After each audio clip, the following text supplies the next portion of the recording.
Start.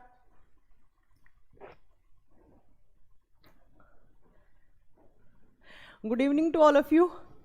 Good evening. कैसे हैं आप सब लोग? उम्मीद करती हूँ मैं सब आप लोग बहुत अच्छे होंगे और बहुत अच्छे से पढ़ाई कर रहे होंगे।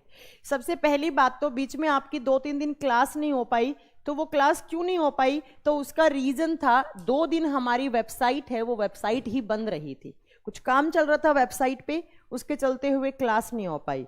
और बहुत सारे बच्चे इतना ज़्यादा बोलने लग गए कि इतना ज़्यादा कि क्लास होंगी नहीं होंगी, कब सिलेबस होगा, फलाना ढिनका। अरे भैया थोड़ा पेशेंस रखा करो, थोड़ा पेशेंस नाम की चीज़ होनी चाहिए आप में, है ना? ठीक है, तो क्लास सब होंगी, सिलेबस आपका कंप्लीट होगा।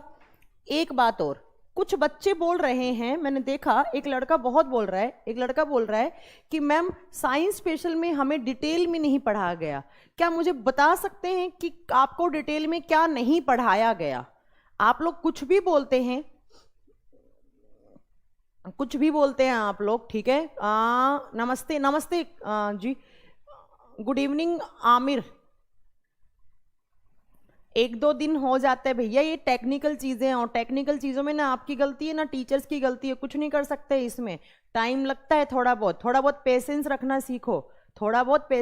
सीखो। और शिवम कुमार यादव भाई लोग प्लीज अपने शहर का नाम लिखो। नहीं, आपस में बात नहीं करनी, मेरी क्लास में कोई बच्चा आपस में कमेंट में बात नहीं करेगा, अदरवाइज मैं ब्लॉक करवा दूंगी। कमेंट सेक्शन किस लिए बनाए? कमेंट सेक्शन बनाए कि आप यहाँ पर कोई डाउट पूछे, टीचर से कोई डाउट है तो वो पूछ सकते हैं, ये फालतू की बकवास करने के लिए नहीं बनाए, ठीक है? मैम आप बहुत अच्छा पढ़ाती हैं, आप बायो की टीजीटी और पीजीटी लेवल की तैयारी करवाएं। अरे नहीं सपना सोनी, अभी नहीं। मेरा मैम एक क्वेश्चन था, बिल्कुल पूछ सकते हैं। किरण यादव जी आप क्वेश्चन पूछ सकते हैं।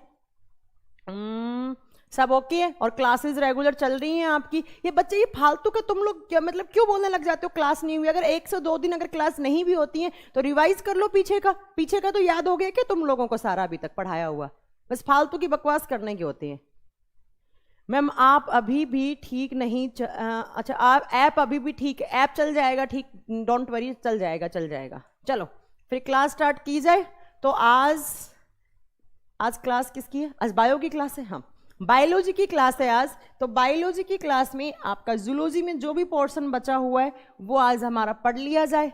जूलॉजी में आपका एक चैप्टर बचा हुआ है, वैसे तो 2-3 बचा हुआ है। अच्छा, रेस्पिरेटरी सिस्टम की डिजीज नहीं हुई थी, डिजीज के एक साथ में करवा दूंगी मैं, दिक्कत नहीं है। कोई एनिमल डिजीज करवाऊंगी तो वहां रेस्पिरेटरी सिस्टम की डिजीज करवा दूंगी। बसंत Jha ji thank you so much, अगर आपको ऐसा लगता है तो। और ये फालतू का जो बच्चा कमेंट करता है ना कि एक दिन क्लास ऑफ हो गई, हमारा सिलेबस कैसे हो पाएगा, पता नहीं, हमारा तो पैसा वेस्ट हो गया, पैसा लूट लिया। पहली बात तो इतना कोई पैसा नहीं लिया है कि आप लोग लूट गए हो, और जितना पैसा लिया है उसका तो 5 गुना ज्यादा आपको पढ़ा चुके हैं। आई बात समझ में? और दूसरी बात, अगर एक दिन क्लास नहीं होती थोड़ा पेशेंस रखा करें, क्योंकि जितनी आपको टेंशन है उससे ज्यादा टेंशन हम लोगों को होती है कि बच्चों के पास फीडबैक कैसा जा रहा होगा। अब हमारी मजबूरियां हैं, टेक्निकल चीजें हैं, फॉल्ट आ सकता है, कोई बड़ी बात नहीं है, ठीक है? तो ऐसे नहीं, ऐसे गुस्सा नहीं होना चाहिए। हाँ किरण यादव, बिल्कुल हो सकता है, 9 महीने के बच्चे को भी बिल्कुल हो सकता है, क्योंकि दूध में कैल्शियम होता है और कैल्शियम का अमाउंट ज्यादा होने से उसको भी स्टोन हो सकता है, बिल्कुल हो सकता है मैम। हाँ, रिवीजन अच्छे से, जो बच्चे पढ़ने वाले होते हैं ना वो क्या सोचते हैं, चलो एक दिन की छुट्टी मिली हम रिवीजन कर लेंगे। तुम लोगों को पीछे का याद हो गया क्या जो तुम लोग बकवास करने लग जाते हो? चलो देखो क्या पढ़ना है आपको। आज मैं एक चैप्टर स्टार्ट कर रही हूं आपका, न्यूट्रिशन। ये कैसा मार्कर है? न्यूट्रिशन, ये तो बड़ा अजीब कलर का मार्कर है। न्यूट्रिशन। अच्छा, नर्वस सिस्टम नहीं हुआ? नर्वस सिस्टम भी करवा देंगे, डोंट वरी, सब करवा दूंगी मैं, चिंता मत करो तुम लोग। अरे सिलेबस टाइम से हो जाएगा, और अगर 5-10 दिन ऊपर नीचे हो गए तो क्या हो गया? कुछ भूकंप आ गया क्या? इतना नहीं लोड लेते, तुम लोग ऑफिसर बनने जा रहे हो, तुम लोगों में पेशेंस जीरो है। पेशेंस तो बहुत जरूरी होना चाहिए आपके पास, ठीक है? देखो चैप्टर का नाम है न्यूट्रिशन, और हिंदी में कहा जाता है पोषण। किसका न्यूट्रिशन? तो ह्यूमन का न्यूट्रिशन, क्योंकि हम जूलॉजी में बात कर रहे हैं। जूलॉजी में हम क्या पढ़ते हैं? ह्यूमन बींग्स के बारे में पढ़ते हैं, ठीक है? चलो मैम आरबीसी में माइटोकॉन्ड्रिया नहीं होता है क्या? आरबीसी में माइटोकॉन्ड्रिया होता है रोहन कुमार जी, बिल्कुल होता है। चलो अब जून में एग्जाम है, अभी तो पूरा मई बाकी पड़ा है। अरे हो जाएगा, 15 मई से तो पहले पहले आपका सिलेबस बहुत जल्दी हो जाएगा, डोंट वरी, सब हो जाएगा। जून में पेपर है, आप रिवाइज भी कर लेंगे तब तक तो, ठीक है। हाँ, फर्जी है ये सच में फालतू का कमेंट करने वाले। और एक बात और, जहां के भी आप रहने वाले हैं, जब जब आपके स्टेट में, आपके सिटी में वोट हो तो बिल्कुल वोट करना, ठीक है। कोई भी बच्चा वोट के बिना नहीं रहेगा। जो बच्चा 18 साल से ऊपर है, जिसके पास वोटर आईडी है, बिल्कुल वो वोट करे, ठीक है। क्योंकि इन अपने देश से पहले कुछ नहीं आता है, पहले वोट करके आइएगा, फिर पढ़ना आगे की बातें। चलो, अब मैं कोई कमेंट सेक्शन नहीं देखने वाली, कमेंट सेक्शन बंद करो। देखो, न्यूट्रिशन, न्यूट्रिशन पढ़ना है आपको। किसका न्यूट्रिशन? प्लांट का। प्लांट के केस में करवाऊंगी। यहां पर किसकी बात हो रही है? तो एनिमल, एनिमल बोले तो ह्यूमन का न्यूट्रिशन की बात हो रही है। न्यूट्रिशन का मतलब क्या होता है? मैम, हमारे बॉडी में बहुत सारे ऑर्गन्स हैं। जैसे हमारे बहुत सारे ऑर्गन, हार्ट हो गया, लंग्स हो गया, लीवर हो गया, किडनी हो गया, ब्रेन हो गया, सारे ऑर्गन्स हैं। और ऑर्गन्स का काम क्या होता है? ऑर्गन्स काम करते हैं, और किसी भी काम करने के लिए आपको क्या चाहिए होती है? ऊर्जा चाहिए होती है, एनर्जी चाहिए होती है। ये आपने फिजिक्स में पढ़ा है कि काम कब तक नहीं हो सकता? जब तक आपके पास एनर्जी है, जब तक आपके पास क्या नहीं हो? ऊर्जा नहीं हो। और ऊर्जा हमें कहां से मिलती है? जो हम न्यूट्रिएंट लेते हैं, जो हम पोषक तत्व लेते हैं, जो बाहर से हम खाना खाते हैं, जो हम डाइट लेते हैं, उस डाइट में हम किसका इंटेक करते हैं? न्यूट्रिएंट का। तो जो न्यूट्रिएंट को इंटेक करने की प्रोसेस है और उससे जो एनर्जी मिलती है, उसी प्रोसेस को क्या बोला जाता है? न्यूट्रिशन की प्रोसेस, पोषण की प्रक्रिया। क्लियर है? तो न्यूट्रिएंट को इंटेक करने की प्रोसेस को क्या कहा जाता है? न्यूट्रिशन की प्रोसेस या पोषण की प्रक्रिया कहा जाता है, ठीक है। देखो, अब देखो तो न्यूट्रिशन में आपको क्या क्या पढ़ना है?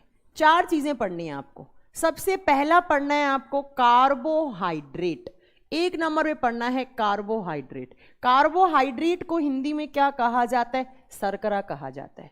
2 नंबर पे क्या पढ़ना है? तो आपको पढ़ने हैं प्रोटीन्स। कुछ प्रोटीन्स पढ़ने हैं आपको, और मैं वही सब करवाऊंगी पॉइंट जहां से एग्जाम में क्वेश्चन पूछे जाते हैं, फालतू नहीं करवाऊंगी। थ्योरी तो आपको सारी बुक्स में मिल जाएगी, ठीक है। तीसरा आपको क्या पढ़ना है? तीसरा आपको पढ़ना है फैट के बारे में, वसा के बारे में। और 4 नंबर पे आपको यहाँ क्या पढ़ना है? आपको पढ़ने हैं वाइटामिन। वाइटामिन बोले तो विटामिन, विटामिन। ये 4 चीजें पढ़नी है आपको। और चलो 5वें नंबर पे कुछ मिनरल्स भी बता ही दूंगी, कहां पर कौन सा मिनरल होता है, ठीक है, और उस मिनरल का काम क्या होता है। मिनरल्स बोले तो खनिज पदार्थ। तो इस न्यूट्रिशन वाले चैप्टर में आपको क्या पढ़ना है? तो मैम, हमें इतनी सारी चीजें पढ़नी है। क्लियर है? अब एक बात ध्यान से सुनो, पहला क्वेश्चन क्या है? हम कार्बोहाइड्रेट खाते हैं, हम प्रोटीन खाते हैं, हम फैट खाते हैं, हम विटामिन खाते हैं, और हम मिनरल्स खाते हैं। पहली बात तो मेन जो हमारे डाइट वाले मॉलिक्यूल्स होते हैं वो ये 3 होते हैं। क्या क्या? Carbohydrate, protein, fat. ये मेन डाइट वाले या मेन न्यूट्रिएंट होते हैं, ये मेन न्यूट्रिएंट्स होते हैं, ठीक है, ठीक है। तो ये मेन न्यूट्रिएंट्स होते हैं। विटामिन आप अलग से नहीं खाते, विटामिन आप अलग से नहीं खाते, और मिनरल्स भी आप अलग से नहीं खाते हैं। तो ये दोनों चीज कहां से मिल जाती हैं? ये दोनों इन तीनों की फॉर्म में मिल जाती हैं। आप कभी कैल्शियम अलग से खाते हैं क्या? हाँ। विटामिन अलग से खाते हैं? कब खाएंगे? जब आपके बॉडी में इन विटामिन की और इन मिनरल्स की डेफिशिएंसी हो जाएगी, कमी हो जाएगी, तो आप बाहर से खा लेते हैं। तो आपको कभी भी एग्जाम में क्वेश्चन आए कि हमारे बॉडी में 3 मेन मॉलिक्यूल्स कौन से हैं जिनसे हमें ऊर्जा मिलती है, तो कौन सी? Carbohydrate, proteins, fat. तो फिर मिनरल्स कहां से आते हैं? विटामिन कहां से आते हैं? तो मैम, इन तीनों की फॉर्म में विटामिन, मिनरल आ जाते हैं। कैसे? तो देखो, आपने सुना होगा जो दूध है, दूध में प्रोटीन भी होता है, और दूध में विटामिन भी होता है, और दूध में मिनरल्स भी होते हैं, ठीक है। तो प्रोटीन उसका मेन कंपोनेंट है, तो हम प्रोटीन में पढ़ लेंगे उसको। क्लियर है? दूसरा देखो, कार्बोहाइड्रेट से भी एनर्जी मिलती है, प्रोटीन से भी एनर्जी मिलती है, फैट से भी एनर्जी मिलती है, बट एनर्जी किससे नहीं मिलती? विटामिन से। सबसे अच्छा क्वेश्चन, और यही एग्जाम में पूछा जाता है, विटामिन या विटामिन एनर्जी वाले मॉलिक्यूल हैं, इनसे ऊर्जा मिल सकती है, बट हमारे बॉडी में विटामिन से हमें एनर्जी नहीं मिलती, ठीक है। No calories are obtained by vitamins. Vitamin से हमें किसी भी प्रकार की ऊर्जा का उत्पादन नहीं होता है। यही आपके एग्जाम में आया हुआ क्वेश्चन है कि कौन सा एक न्यूट्रिएंट है जो एनर्जी दे सकता है बट हमारे बॉडी में वो एनर्जी नहीं देता। आपको ऑप्शन क्या सही करना था? विटामिन। फिर मैम, हम विटामिन क्यों लेते हैं? इन विटामिन की क्या जरूरत हो गई? तो विटामिन क्या करते हैं? हमारे बॉडी में बायोलॉजिकल रिएक्शंस को रेगुलेट करने का काम करते हैं। विटामिन हमारी जैविक क्रियाओं पर संतुलन बनाए रखने का कार्य करते हैं। मतलब अगर इन विटामिन की कमी हो जाएगी तो हमारी बायोलॉजिकल रिएक्शंस क्या हो जाएंगी? इम्बैलेंस हो जाएंगी। और जब बायोलॉजिकल रिएक्शंस इम्बैलेंस हो जाएंगी, बायोलॉजिकल रिएक्शंस क्या होती हैं? जो हमारे बॉडी के अंदर रिएक्शंस होती हैं, like respiration, like digestion, like blood circulation, like heartbeat, heart sound, ये सब क्या होती है? बायोलॉजिकल रिएक्शंस होती हैं। तो मैम अगर इन विटामिन की कमी हो जाएंगी तो बायोलॉजिकल रिएक्शंस इम्बैलेंस हो जाएंगी और हमें कोई ना कोई डिजीज हो जाएगी। तो आपको याद रखना है कि no calories are obtained by vitamins but these are very necessary for regulating biological reactions. Vitamin से हमें किसी प्रकार की ऊर्जा का उत्पादन नहीं होता, लेकिन विटामिन की आवश्यकता हमारे शरीर में जैविक क्रियाओं को नियंत्रण या उन पर संतुलन बनाए रखने के लिए होती है। हो गया क्लियर? तो सबसे पहला मैं स्टार्ट कर रही हूं यहां पर कार्बोहाइड्रेट। एक नंबर पे सबसे पहला पॉइंट है कार्बोहाइड्रेट। कार्बोहाइड्रेट, ठीक है, कार्बोहाइड्रेट जिसको कहा जाता है शुगर।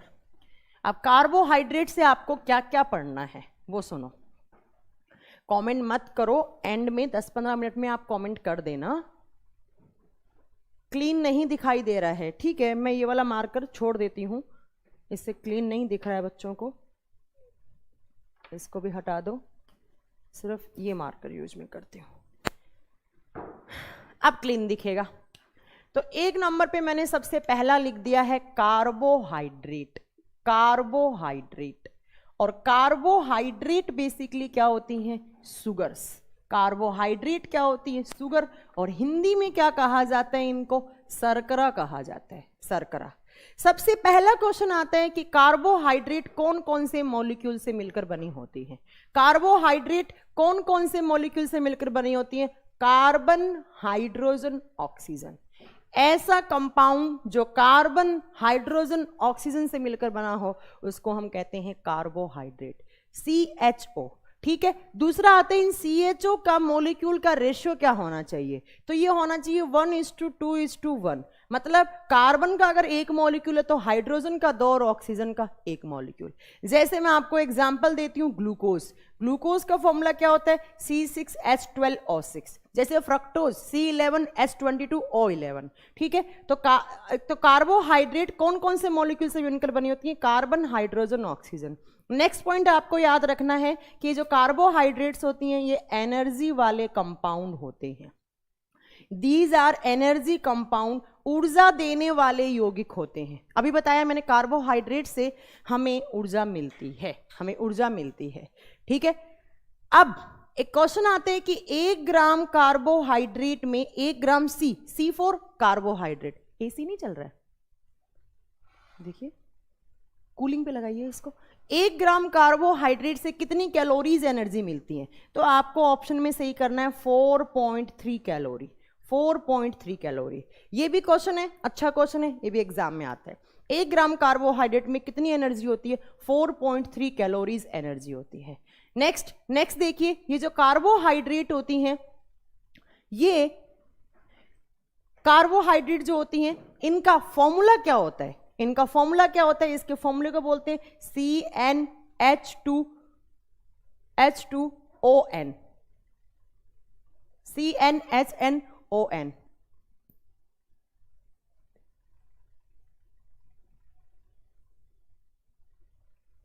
क्या हो गया आपको गौरव कुमार? जितेंद्र कुमार जी, PDF मिल जाएंगी, डोंट वरी, सारी एक साथ PDF अपलोड करवा देंगे। गौरव कुमार जी कह रहे हैं टेक्निकल टीम ऐसी है, उनका ही फोन पिकअप करती हैं जो अनरजिस्टर्ड हैं। 3 दिन से कॉल कर रहा था, प्लेबैक स्पीड 2 टाइम नहीं होती, सारा टाइम यही। गौरव जी क्या बोल रहे हैं आप?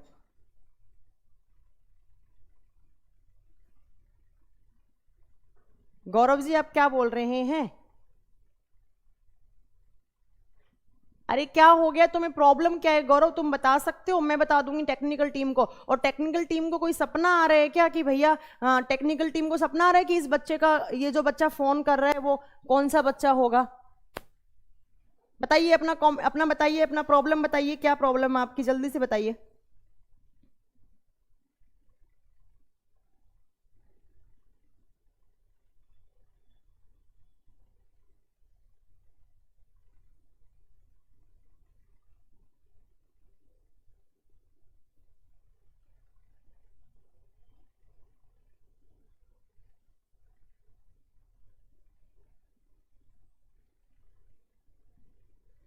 क्या हो गया? आपकी प्रॉब्लम क्या है? आप क्यों फोन कर रहे थे?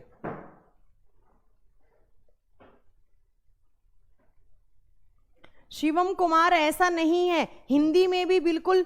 अच्छा हाँ, अच्छा ये C2H2ON होगा, ये गलत लिख दिया क्या? ऐसा नहीं है, वो कमेंट पढ़ने के चक्कर में हो गया। मैम क्या हिंदी मीडियम वालों ने पैसे नहीं दिए क्या? शिवम कुमार तुम क्या बात कर रहे हो यार, तुम क्या बात कर रहे हो? और आपने लिखा है मैम आप यहाँ पर बीजेपी सपोर्टर हैं क्या, स्टडी का मंच है। मैं कोई किसी भी टीम को सपोर्ट नहीं करती हूँ शिवम कुमार, और अगर करती हूँ तो वो मेरी पर्सनल प्रॉब्लम है। अगर मैंने बोला भी है तो वो मेरी पर्सनल प्रॉब्लम है। आई बात समझ में? आप कौन होते हैं मुझे बताने वाले? मैं किसी नेता का प्रचार नहीं कर रही हूं, मैंने अपना पर्सनल व्यू दिया है। तुम इतना क्या बोल रहे हैं? और रवि सर ने आपको हिंदी में कितने सारे नोट्स तो अपलोड करवाए हैं, खुद अपना बना बनाकर नोट्स अपलोड करवा रहे हैं।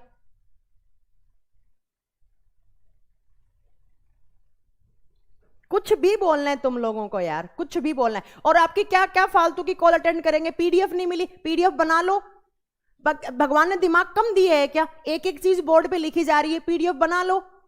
तुम लोग हद करते हो यार, टीचर का खून पी लिया, कुछ भी सुनाने लग जाते हो।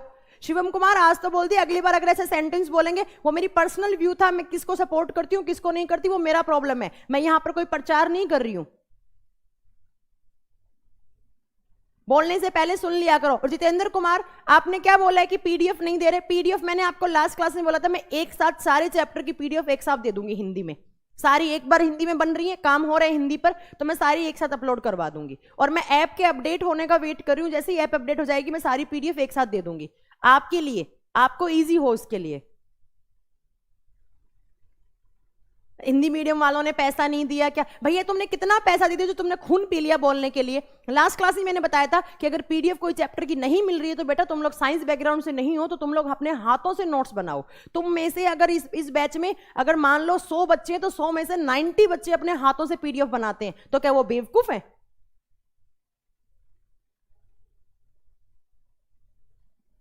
अच्छा, इस एडमिशन लेने से पहले पीडीएफ नहीं देते, जितेंद्र कुमार को ब्लॉक करो, इसको नंबर लगाओ। तुमने कोई खरीद लिया क्या 500 रुपए में टीचर को?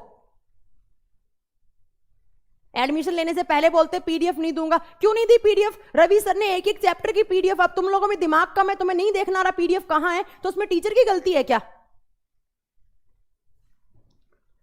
और एडमिशन लेने से पहले सिर्फ पढ़ाने में, टीचर में पढ़ाने में कमी होता है, आप बोल सकते हैं, और पीडीएफ खुद से भी बना सकते हैं। पढ़ना लिखना है नहीं, यहां पर मुंह उठा के आ जाते हैं, पीडीएफ पीडीएफ पीडीएफ, एक बात चिल्ला रहे हैं, PDF PDF PDF PDF. Syllabus पूरा हो गया, रवि सर ने अपने हाथों से बनाकर तुमको पीडीएफ नोट्स दिए। और साइंस की पीडीएफ हिंदी में कहीं भी नहीं मिलती है, पहली बात तो, क्योंकि हिंदी में पढ़ा भी नहीं जाता है साइंस। इसलिए मैं किसी बच्चे को बैठाकर उसको मैं एक एक सेंटेंस लिखवा रही हूं हिंदी में, तो थोड़ा टाइम लगेगा।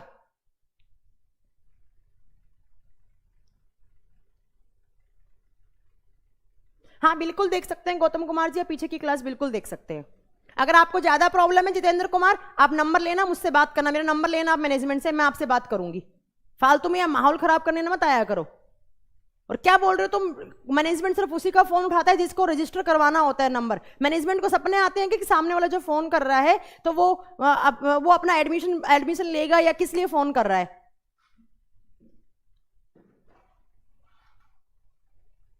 अब ये बेचारा देवाशीष बोल रहा है लड़का कि मैं खुद से अपना पीडीएफ बनाता हूं, तो ये क्या पागल है? और अगर मेरा पीडीएफ नहीं हुआ अपलोड तो मेरी फैमिली में कुछ प्रॉब्लम हो गई थी, मैं 3 से 4 दिन घर गई हुई थी, तो पीडीएफ मिल जाएगा। क्या हो गया तुम लोगों को? पीडीएफ पीडीएफ पीडीएफ पीडीएफ पढ़ने वाले बच्चे ना कभी पीडीएफ मांगते भी नहीं है।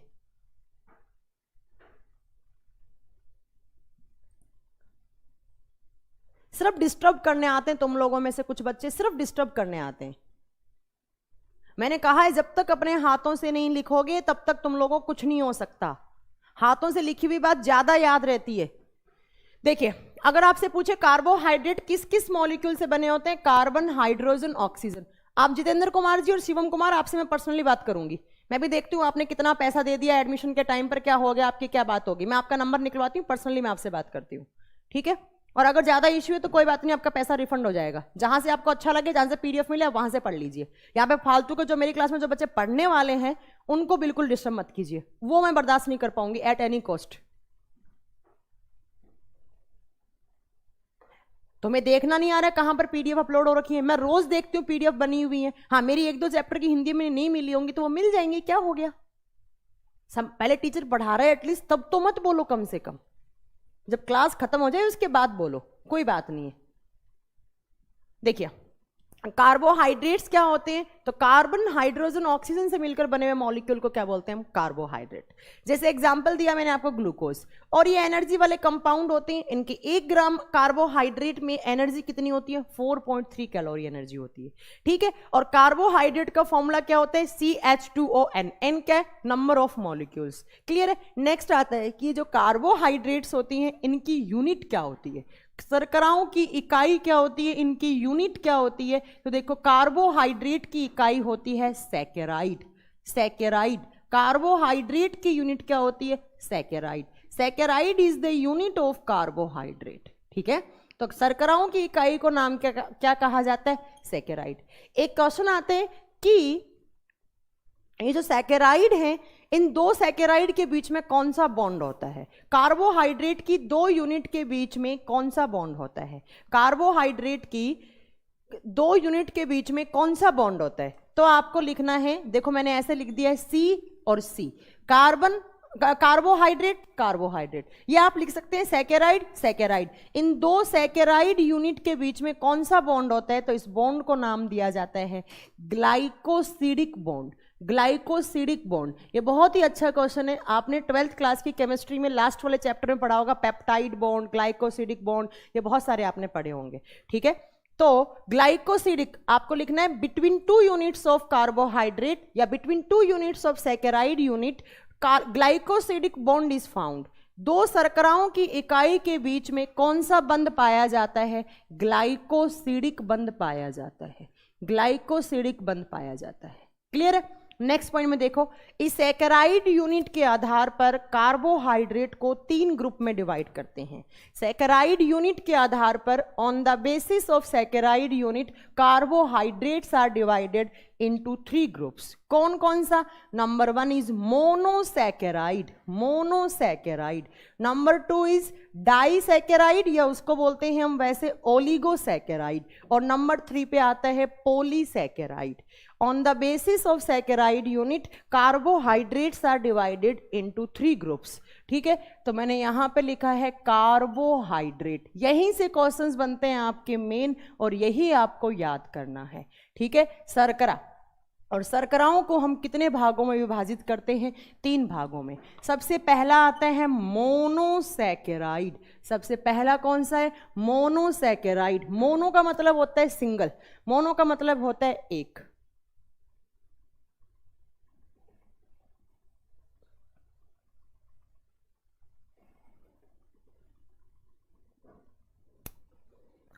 आपने हमें, मैंने आपको इरिटेट नहीं किया है। देखिए शिवम कुमार जी कमेंट कर रहे हैं, आपसे जब कुछ कहते हैं हम तो आप हमें इरिटेट कर देती हैं मैम। आपके बच्चे हैं, कैसे कहेंगे मैम? खैर कोई बात नहीं, हमारी किस्मत बेकार। देखो कितना फालतू कमेंट किया है, तुम्हारी किस्मत बेकार है मतलब।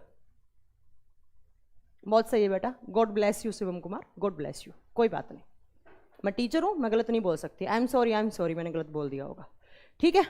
कोई बात नहीं। देखिए सबसे पहला है मोनोसैकेराइड। कोई बात नहीं बेटा, आपको पीडीएफ मिल जाएंगी। आप मेरा नंबर ले लेना मैनेजमेंट से, मैं आपको पर्सनली आपको पीडीएफ भेज दूंगी। आपकी किस्मत बेकार नहीं हो सकती, ठीक है। Number 1 is monosaccharide, number 2 is oligosaccharide, number 2 is oligosaccharide. Oligo, या इसको कभी कभी बुक्स में लिखा हुआ मिल सकता है आपको डाइसैकेराइड, डाइसैकेराइड। ओलिगोसैकेराइड या डाइसैकेराइड, दोनों ही नाम सही हैं, ठीक है। और नंबर 3 पे आता है पॉलीसैकेराइड, पॉलीसैकेराइड। पॉली का मतलब होता है मोर देन 2, ठीक है। तो कार्बोहाइड्रेट को 3 ग्रुप में डिवाइड किया गया है। Number 1 is monosaccharide. मोनोसैकेराइड का मतलब क्या होता है? ऐसी सैकेराइड मैम जिसके, ऐसी कार्बोहाइड्रेट जिसमें एक ही सैकेराइड यूनिट हो।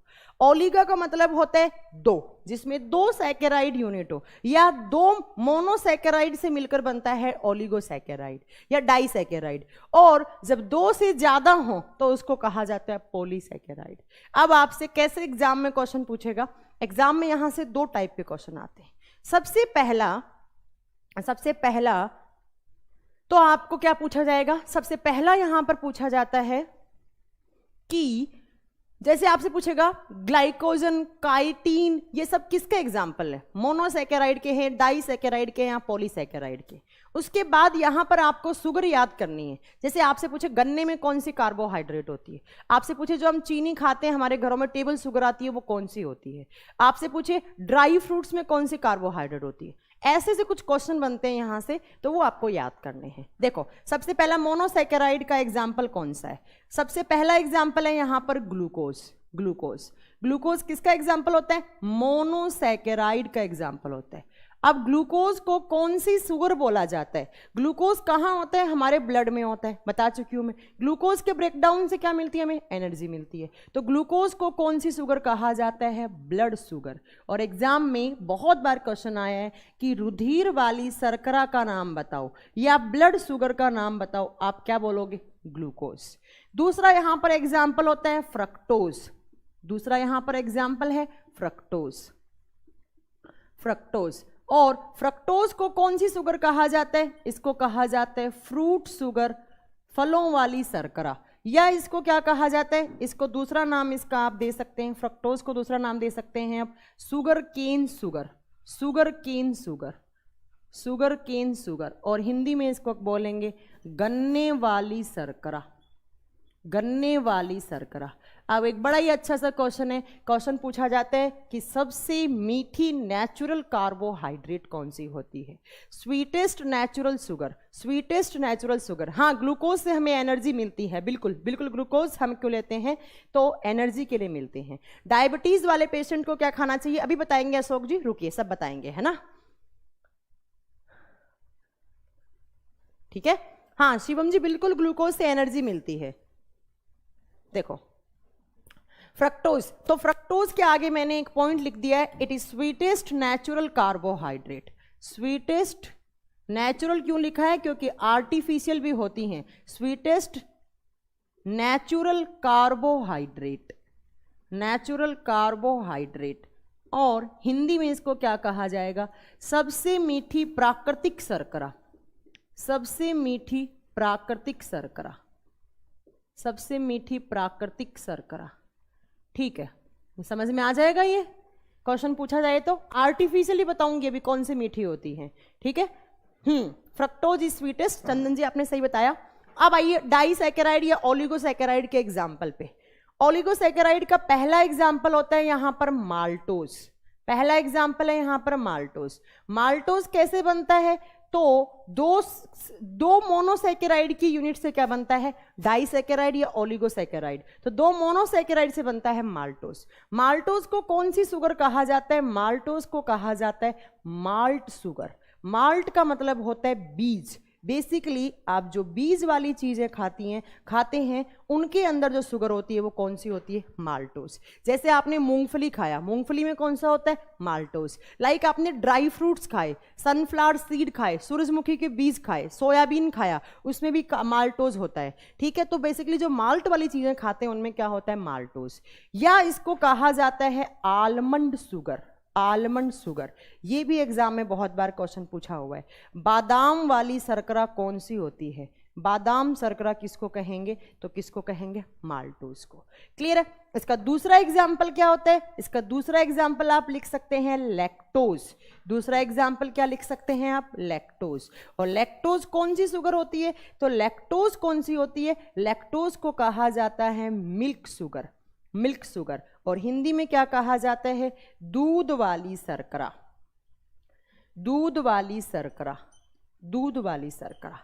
ठीक है। Maltose, lactose.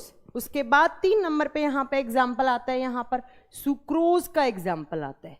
सुक्रोज को क्या कहा जाता है, ये थोड़ा सा अच्छा क्वेश्चन है, सुनना। सुक्रोज को कहा जाता है टेबल शुगर। टेबल का मतलब समझते हैं, हमारी टेबल पे जो नॉर्मली हम चीनी खाते हैं तो वो कौन सी होती है, सुक्रोज होती है, ठीक है। तो वो टेबल शुगर कौन सी होती है, सुक्रोज। क्लियर है। उसके बाद सुक्रोज को एक नाम और होता है, इसको बोलते हैं जैगरी शुगर। जैगरी का मतलब क्या होता है, गुड़। तो गुड़ में भी कौन सी शर्करा होती है? गुड़ वाली शर्करा भी कौन सी होगी? सुक्रोज। तो आपसे पूछे टेबल शुगर, अच्छा टेबल सोल्ट कौन सा बताया था मैंने? सोडियम क्लोराइड, सोडियम क्लोराइड, ठीक है। और अगर टेबल सोल्ट पूछे सोडियम क्लोराइड, टेबल शुगर पूछे सुक्रोज। ये तीनों एग्जाम्पल किसके होते हैं? ओलिगो या डाइसैकेराइड के। अब आइए पॉलीसैकेराइड, और यहां से अच्छे क्वेश्चंस बनते हैं, ये आपको याद करने हैं। पॉलीसैकेराइड के एग्जाम्पल क्या क्या होते हैं? इसका पहला एग्जाम्पल होता है, आपको याद रखना है, स्टार्च। स्टार्च, स्टार्च हमेशा कॉम्प्लेक्स फॉर्म में होता है, पता ही है आपको, और कॉम्प्लेक्स फॉर्म वाले कार्बोहाइड्रेट को हम क्या नाम देते हैं? पॉलीसैकेराइड देते हैं, ठीक है। बहुत अच्छा पढ़ाती हैं मैम, मैं कॉमर्स फैकल्टी हूँ, बट साइंस आपके आने से समझ में आने लगा है। Thank you so much, thank you so much. अच्छा नीचे दिखा नहीं आपको फ्रक्टोज?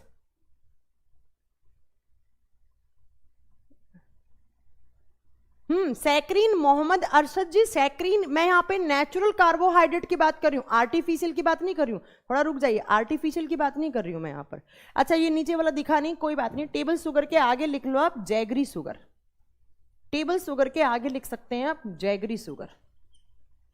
और जैगरी का मतलब क्या होता है? गुड़, गुड़, ठीक है। तो स्टार्च किसका एग्जाम्पल होता है? Starch is a polysaccharide carbohydrate. और स्टार्च, स्टार्च किसका रिजर्व फूड होता है? पढ़ाया है ना मैंने, रिजर्व फूड किसका होता है या स्टोरेज फूड किसका होता है?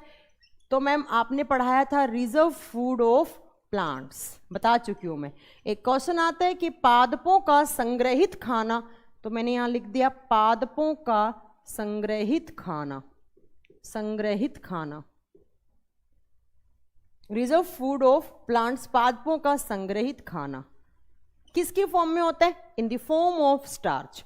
पूछे आपसे कि प्लांट में जो संचित खाना होता है या जो रिजर्व फूड होता है, रिजर्व का मतलब होता है जिससे आपको बाद में एनर्जी लेनी होती है। कैसे मैम? आपके प्लांट हैं, प्लांट न्यूट्रिशन कैसे करते हैं? तो एक तो मैम प्लांट करते हैं फोटोसिंथेसिस की प्रोसेस के द्वारा, और फोटोसिंथेसिस क्या होता है? CO2 plus H2O, glucose plus पानी प्लस ऑक्सीजन बन जाता है। और वो ग्लूकोज कहाँ बनता है? लीफ में, क्योंकि प्लांट के किस पार्ट में फोटोसिंथेसिस होता है? लीफ में। देन वो ग्लूकोज के मॉलिक्यूल्स आपस में जुड़कर कॉम्प्लेक्स फॉर्म में आ जाते हैं, किसकी फॉर्म में? स्टार्च। ग्लूकोज क्या है? एक मोनोसैकेराइड, और मोनो से बहुत सारी मोनोसैकेराइड यूनिट आपस में जुड़कर क्या बना लेती हैं? पॉलीसैकेराइड या स्टार्च बना लेती हैं। और ये स्टार्च कहां पर आके स्टोर हो जाता है? जड़ों में, रूट्स में। तो क्वेश्चन आएगा आपके पास एग्जाम में, क्वेश्चन आएगा कि प्लांट का संग्रहित खाना किसकी फॉर्म में होता है? रिजर्व फूड ऑफ प्लांट किस फॉर्म में होता है? स्टार्च। और कहां पे होता है? तो आपको याद रखना है ये कहां पर होता है, तो आपको आगे मैंने ब्रैकेट में लिख दिया रूट। रूट का मतलब क्या है? जड़ों में होता है, जड़ों में होता है। क्लियर है? तो एक तो स्टार्च एग्जाम्पल हो गया पॉलीसैकेराइड का। दूसरा देखो यहां पर, दूसरा एग्जाम्पल क्या है स्टार्च के बाद? दूसरा पॉलीसैकेराइड का एग्जाम्पल होता है ग्लाइकोजन। दूसरा पॉलीसैकेराइड का एग्जाम्पल आता है यहां पर ग्लाइकोजन। ग्लाइकोजन, अब आप मुझे बताइए ग्लाइकोजन किसका रिजर्व फूड होता है? मैम आपने पढ़ाया है ग्लाइकोजन किसका रिजर्व फूड होता है? हम लोगों का। याद करो मैंने आपको जब डाइजेस्टिव सिस्टम करवाया था तो मैंने बताया था ग्लूकोज है, ग्लूकोज जाकर किस में कन्वर्ट हो जाता है? ग्लाइकोजन में जाकर कहाँ स्टोर होता है? हमारे लीवर में स्टोर हो जाता है ना? ऐसा ऐसा पढ़ाया था मैंने आपको। नहीं, ग्लाइकोजन भी होता है वीरेंद्र कुमार, नहीं नहीं ग्लाइकोजन भी होता है हम लोगों में, ठीक है। देखिए तो ग्लाइकोजन किसका रिजर्व फूड होता है? तो आपके इसके आपको लिखना है it is reserve food of, it is reserve food of human beings, reserve food of human beings. और हिंदी में क्या लिखना है? मानव का संग्रहित खाना, मानव का संग्रहित खाना, संग्रहित खाना। और सबसे ज्यादा किस ऑर्गन के पास होता है? तो इसके ब्रैकेट में क्या लिख दूं मैं? लीवर। पढ़ा चुकी हूं मैं। हमारे यकृत में सबसे ज्यादा हमारा स्टोर फूड होता है, और किसकी फॉर्म में? In the form of glycogen. Clear है? नेक्स्ट पॉलीसैकेराइड का एग्जाम्पल क्या होता है? तो नेक्स्ट यहां पर आता है काइटीन, CHITINE, और हिंदी में इसको काइटीन लिखा जाता है। और काइटीन किसका रिजर्व फूड होता है? तो जो इंसेक्ट्स होते हैं, reserve food of insects, it is reserve food of insects. Insects बोले तो कीड़े मकोड़ों का संचित खाना, कीड़े मकोड़ों का संचित खाना, ठीक है। और कीड़े मकोड़ों का संचित खाना कहाँ रहता है स्टोर, तो आपको इसका आंसर देना है उनकी जो आउटर लेयर होती है, कीड़े मकोड़ों की जो आउटर लेयर होती है, सबसे बाहरी परत होती है जो ब्राउन या ब्लैक कलर की होती है, वो मिलकर बनी होती है किससे, काइटिन से। तो उनकी आउटर लेयर में क्या होता है, उनका रिजर्व फूड होता है। क्लियर है। तो ये 3 एग्जाम्पल किसके हो गए, पॉलीसैकेराइड के। चौथा एग्जाम्पल देखो आपको यहां पर क्या लिखना है, चौथा एग्जाम्पल आपको लिखना है इस पॉलीसैकेराइड में सेल्यूलोज। चौथा एग्जाम्पल हो गया आपका यहां पर सेल्यूलोज। अब आप मुझे बताएंगे, मैंने आपको सेल्यूलोज कहाँ पढ़ाया था, मैम आपने पहली क्लास में पढ़ाया था जब सेल वाला चैप्टर करवाया था, तो आपने बताया था प्लांट में सेल वॉल होती है और एनिमल में सेल वॉल नहीं होती, और प्लांट की सेल वॉल किससे मिलकर बनी होती है, मेड अप ऑफ सेल्यूलोज। तो ये सेल्यूलोज कहाँ होता है, प्लांट में होता है, पादपों में, और कहाँ पर, प्लांट की सबसे आउटर लेयर में। आउटर लेयर बोले तो कोशिका भित्ति, या जिसको क्या कहा जाता है, सेल वॉल कहा जाता है, सेल वॉल कहा जाता है। क्लियर है। एक बहुत अच्छा क्वेश्चन है, मैंने यहाँ स्टार कर दिया है। क्वेश्चन आते हैं जो एल्गी होते हैं, एल्गी क्या होते हैं, शैवाल, और शैवाल किस कलर के होते हैं, ग्रीन कलर के। ग्रीन कलर के, इसके मतलब वो क्या कर सकते हैं, तो उसको क्या कर सकते हैं, फोटोसिंथेसिस कर सकते हैं। और फोटोसिंथेसिस कर सकते हैं मतलब उनको किस किंगडम में रखा जाता है, एल्गी को प्लांट किंगडम में रखा जाता है। और एल्गी में सेल वॉल किसकी मिलकर बनी होती है, क्वेश्चन आता है तो किसकी बनी होती है, सेलुलोज। तो एल्गी की जो सेल वॉल होती है वो किससे मिलकर बनी होती है, सेल्यूलोज से, क्योंकि एल्गी भी कहाँ आते हैं, प्लांट में आते हैं। तो ये 4 एग्जाम्पल किसके हो गए, पॉलीसैकेराइड के। एक बार रिपीट कर देती हूँ, आपसे पूछे कि पॉलीसैकेराइड के एग्जाम्पल बताओ, पहला एग्जाम्पल क्या देना है, स्टार्च। स्टार्च किसका स्टोरेज फूड होता है, प्लांट का। रिजर्व फूड या स्टोरेज फूड किसका, प्लांट का। कहाँ पर, रूट्स में होता है। ग्लाइकोजन किसका होता है, ह्यूमन बींग्स का। कहाँ पर होता है, लीवर के पास सबसे ज्यादा होता है। नेक्स्ट पूछे काइटिन, काइटिन किसका स्टोरेज फूड होता है, तो ये इंसेक्ट्स का, कीड़े मकोड़ों का।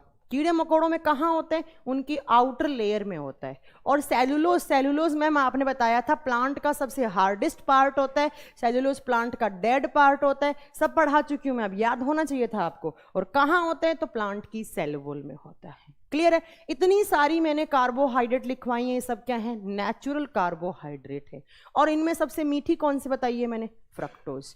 इनमें मैंने क्या बताई, सबसे मीठी कौन सी बताई, हाँ फैट भी होता है ग्लिसरॉल और फैटी एसिड की फॉर्म में, बट सर ज्यादा होता है ग्लाइकोजन हमारे लीवर के पास, क्योंकि सबसे ज्यादा हम जो न्यूट्रिएंट लेते हैं तो वो क्या खाते हैं हम, कार्बोहाइड्रेट। फैट भी होता है, बट अगर ज्यादा फैट स्टोर हो गया तो कोलेस्ट्रॉल बढ़ जाएगा। सर किसने पूछा है मुझसे ये क्वेश्चन,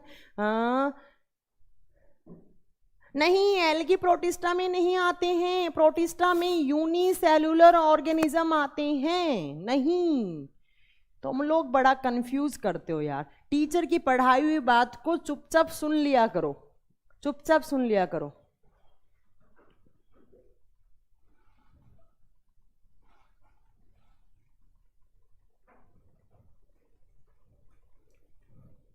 प्लांट किंगडम में आता है एल्गी, किसने बता दिया, कहां से पढ़ लिया, थैलोफाइटा में आता है। क्रिप्टोगैमस का एग्जाम्पल होता है ये एक। कहां से अधूरा ज्ञान लेकर बैठे हैं आप जयपुर वाले भैया, ठीक है, ठीक है। अब देखो ये नेचुरल थी, अब मैं 2 आपको आर्टिफिशियल कार्बोहाइड्रेट के नाम बताती हूँ। 2 मैं आपको आर्टिफिशियल कार्बोहाइड्रेट के नाम बताती हूँ।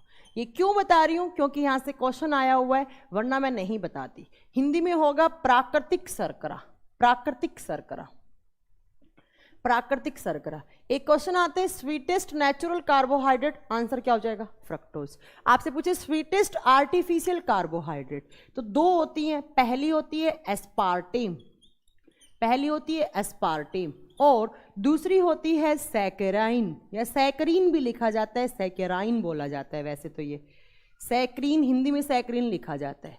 ये दोनों किसके नाम होते हैं, तो ये आर्टिफिशियल कार्बोहाइड्रेट के होते हैं। इन दोनों में ज्यादा मीठी कौन सी होती है, एस्पार्टेम।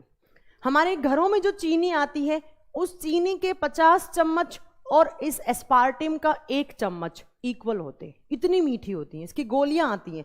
अगर आपने कभी देखा हो मिठाई कैसे बनती है, मिठाइयों में नेचुरल कार्बोहाइड्रेट नहीं डलती है, गोली डाल देते हैं जिससे वो मीठी हो जाती है मिठाई। कोल्ड ड्रिंक जो होती हैं उनमें डलता ही क्या है, एस्पार्टिम या सैक्रिन डलता है। कभी आप माजा की बोतल उठाकर देखना या आप कोका कोला की बोतल उठा के देखना, थम्स अप की बोतल उठा के देखना, उसके पीछे लिखा हुआ होता है एस्पार्टिम या सैक्रिन। ठीक है, हमारे घरों में आने वाली शुगर 50 चम्मच, एस्पार्टिम का 1 चम्मच इक्वल, इतनी मीठी होती है।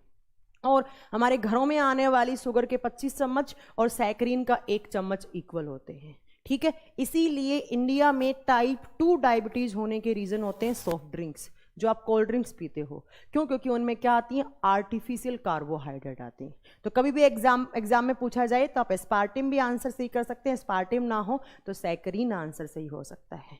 ठीक है, हाँ, सबसे ज्यादा लैक्टोज दूध में होता है।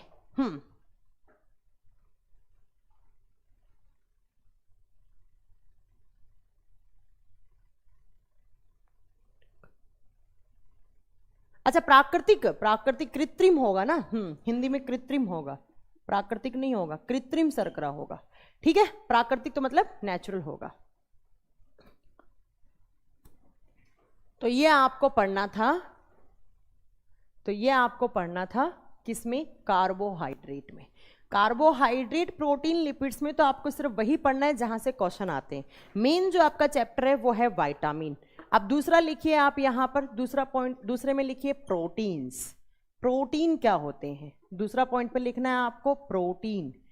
सबसे पहला क्वेश्चन आता है कि प्रोटीन किससे मिलकर बने होते हैं, तो proteins are made up of amino acid. Amino acid, protein का निर्माण एमिनो अम्ल द्वारा होता है। प्रोटीन का निर्माण एमिनो अम्ल द्वारा होता है। या प्रोटीन की बेसिक यूनिट क्या होती है, अमाइनो एसिड होती है। तो मैंने आगे लिख दिया बेसिक यूनिट, और हिंदी में क्या हो जाएगा, इकाई। इकाई, प्रोटीन की इकाई को क्या कहा जाता है, अमाइनो एसिड या अमीनो अम्ल कहा जाता है। ठीक है, अब अमाइनो एसिड का फॉर्मूला क्या होता है, बता सकते हैं आप अमाइनो एसिड का फॉर्मूला क्या होता है? हाँ, आर्टिफिशियल कार्बोहाइड्रेट हमेशा शिवम जी हमारे बॉडी के लिए हार्मफुल होती हैं। ठीक है, देखो अमाइनो एसिड का फॉर्मूला क्या होता है, यहां से क्वेश्चन है बहुत अच्छा सा। इसका फॉर्मूला क्या होता है, CRH, इधर होता है कार्बोक्सिलिक ग्रुप और इधर होता है NH2। ये होता है अमीनो एसिड का फॉर्मूला। NH2 पे कैसा चार्ज होता है, पॉजिटिव। कार्बोक्सिलिक ग्रुप पे कैसा चार्ज होता है, नेगेटिव। ये एक मॉलिक्यूल है, एक अमीनो एसिड का फॉर्मूला है। तो आपसे स्कूल में पढ़ा था 12th क्लास की केमिस्ट्री में कि ऐसा मॉलिक्यूल, ऐसा अणु जिसके ऊपर, एक ही मॉलिक्यूल के ऊपर नेगेटिव और पॉजिटिव दोनों चार्ज हो, नेगेटिव और पॉजिटिव दोनों चार्ज हो, उन मॉलिक्यूल्स को नाम क्या देते हैं? ये पूछा हुआ क्वेश्चन है, NTPC RRB के एग्जाम में ज्यादा पूछा जा सकता है। क्वेश्चन आएगा कि अमाइनो एसिड या प्रोटीन होते हैं वो बेसिकली कैसे मॉलिक्यूल होते हैं, तो आपको आंसर देना है ये होते हैं amphoteric molecule. Amphoteric molecule, amphoteric क्या होते हैं मैम, ऐसे मॉलिक्यूल जिनके ऊपर पॉजिटिव नेगेटिव दोनों चार्ज हो, कैटाइन एनाइन दोनों चार्ज हो, दोनों आवेश हो, धनात्मक ऋणात्मक दोनों आवेश हो। हिंदी में इनको कहा जाता है उभयधर्मी अणु। उभयधर्मी अणु। तो आपको याद रखना है क्या कि प्रोटीन्स या अमाइनो एसिड बेसिकली कैसे मॉलिक्यूल होते हैं, एम्फोटेरिक मॉलिक्यूल होते हैं।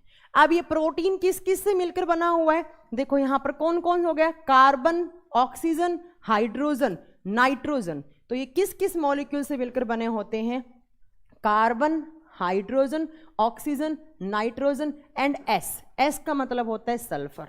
कभी कभी इसमें सल्फर भी हो सकता है। ठीक है, कार्बोहाइड्रेट CHO, यहां पर CHONS, CHONS। इतने सारे अणुओं से मिलकर बने होते हैं क्या, प्रोटीन। और प्रोटीन को क्या कहा जाता है, proteins are also known as building block of life. ये क्वेश्चन बहुत अच्छा है, बिल्डिंग ब्लॉक ऑफ लाइफ कहा जाता है इनको, जीवन का बिल्डिंग ब्लॉक कहा जाता है। क्यों? क्योंकि हमारा बॉडी 70% किससे मिलकर बना होता है, मसल से, मांसपेशियों से।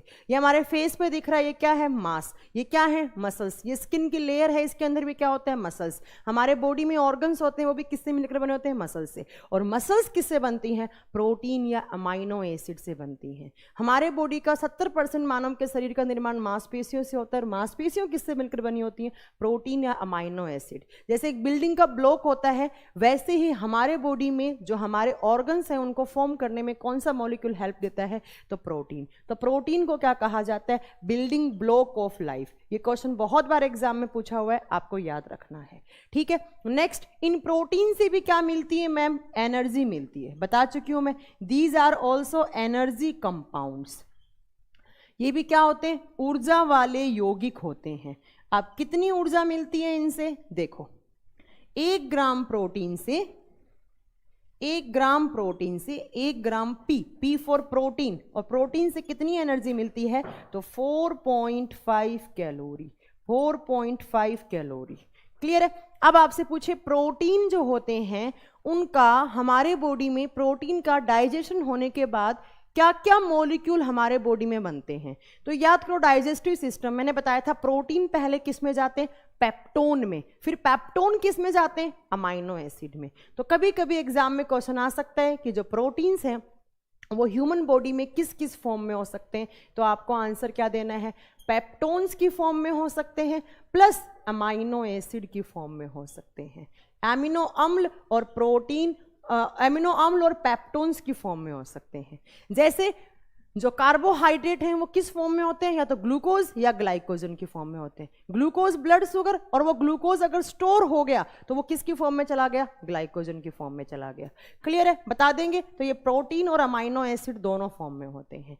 नेक्स्ट देखो, यहां से आपको क्या याद रखना है कि ये जो प्रोटीन्स होते हैं, ये प्रोटीन्स जो होते हैं वो क्या काम करते हैं? ये वाउंड हीलिंग का भी काम करते हैं।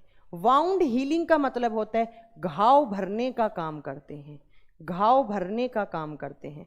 अगर आपको कहीं चोट लग गई तो चोट लगने के बाद आपको डॉक्टर बोलता है प्रोटीन ज़्यादा लो आप, है ना, नॉनवेज वगैरह ज़्यादा खाओ, सोयाबीन वगैरह ज़्यादा खाओ, तो जो लिगामेंट्स होते हैं वो जुड़ जाते हैं, क्योंकि लिगामेंट्स में क्या होती है? मसल्स, और मसल्स किससे मिलकर बनी होती हैं? प्रोटीन से। क्लियर है? तो आपको याद रखना है, वाउंड हीलिंग एनर्जी मॉलिक्यूल पूछे तो वो क्या होता है? प्रोटीन होता है। क्लियर है? उसके बाद देखो नेक्स्ट, ये जो प्रोटीन्स हैं वो बहुत सारे अमाइनो एसिड से मिलकर बने होते हैं। अब क्वेश्चन आता है कि 2 अमाइनो एसिड के बीच में कौन सा बॉन्ड होता है? 2 अमीनो अम्ल की इकाइयों के बीच में कौन सा बॉन्ड होता है? ठीक है, तो आपको याद रखना है between 2 unit of amino acid, एक अमीनो एसिड मैंने यहां लिख दिया, अमीनो अम्ल यहां लिख दिया, दूसरा मैंने यहां लिख दिया, और बीच में मैंने क्या दिखा दिया? बॉन्ड दिखा दिया, बंध दिखा दिया। ये बॉन्ड कौन सा होता है? तो आपको याद रखना है this is peptide bond. Peptide bond, और हिंदी में क्या हो जाएगा? पेप्टाइड बंध हो जाएगा। Between 2 unit of amino acid peptide bond is found. और कार्बोहाइड्रेट की 2 यूनिट के बीच में कौन सा होता है? तो मैम आपने पढ़ाया था ग्लाइकोसिडिक, यहां कौन सा होता है? पेप्टाइड बॉन्ड होता है। क्लियर है? बता देंगे। ये क्वेश्चन बहुत अच्छा है यहां से, ये कि वाउंड हीलिंग वाले, घाव भरने वाले एनर्जी मॉलिक्यूल कौन से होते हैं? ठीक है, एक वाउंड हीलिंग विटामिन होता है, एक प्रोटीन हो गया। ठीक है, और कैसे मॉलिक्यूल है? एम्फोटेरिक। एम्फोटेरिक का मतलब क्या है? पॉजिटिव नेगेटिव दोनों चार्ज हो। किस किस मॉलिक्यूल से मिलकर बने? Carbon, hydrogen, oxygen, nitrogen, sulphur. ठीक है, ये हमारे बॉडी में किस फॉर्म में हो सकते हैं? या तो पेप्टोन्स की फॉर्म में या अमाइनो एसिड की फॉर्म में हो सकते हैं। ज्यादा कहाँ होते हैं? हमारी मसल्स में होते हैं। और 70% हमारा बॉडी का वेट किसके कारण होता है? मसल्स के कारण होता है। ठीक है, और इनको क्या कहते हैं? Building block of human life या लाइफ कहते हैं। और 2 अमाइनो एसिड के बीच में कौन सा बॉन्ड होता है? पेप्टाइड बॉन्ड होता है। अब देखो, आपको कुछ प्रोटीन्स के नाम याद होने चाहिए। कुछ प्रोटीन के नाम याद होने चाहिए। यहां से आपके बहुत सारे क्वेश्चंस क्लियर होंगे, अभी जो मैं आपको नाम लिखवाऊंगी वहां से। देखो, ह्यूमन बॉडी में बेसिक टोटल जो हमें प्रोटीन की रिक्वायरमेंट होती है मिनिमम, वो 22 प्रोटीन की रिक्वायरमेंट होती है।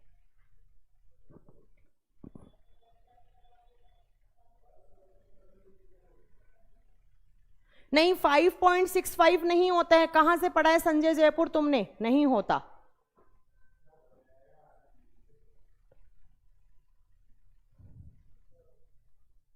फ्रक्टोज सबसे ज्यादा फ्रूट में होता है, ठीक है।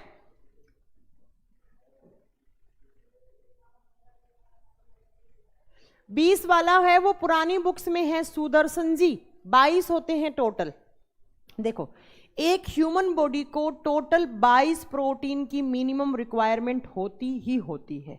22 प्रोटीन की रिक्वायरमेंट होती है। एक मानव के शरीर को टोटल 22 प्रकार के प्रोटीन की रिक्वायरमेंट होती है, ठीक है। इस 22 में से होता क्या है, इस 22 में से जो 12 होते हैं वो आपका बॉडी अपने आप सिंथेसिस कर लेता है।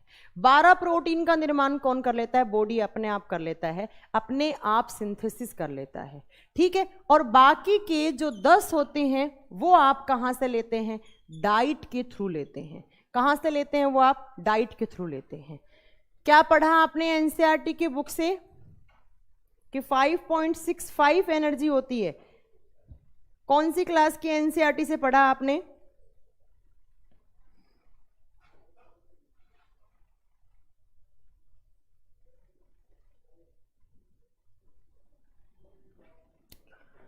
बाईस प्रोटीन जो होते हैं उनमें से 12 बॉडी अपने आप सिंथेसिस करते हैं, 10 डाइट के थ्रू लेते हैं।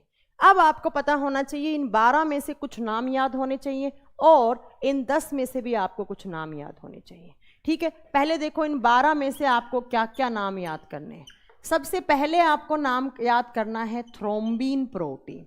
और मैंने थ्रोम्बिन, प्रोथ्रोम्बिन ये सब कहाँ लिखवाए थे? Protein, thrombin, prothrombin. नेक्स्ट मैंने कौन सा लिखवाया था?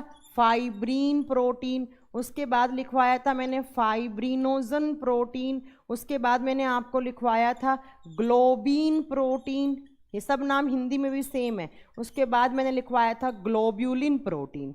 और ये सारे प्रोटीन्स कौन से होते हैं? तो इन सब प्रोटीन को कहते हैं ब्लड प्रोटीन।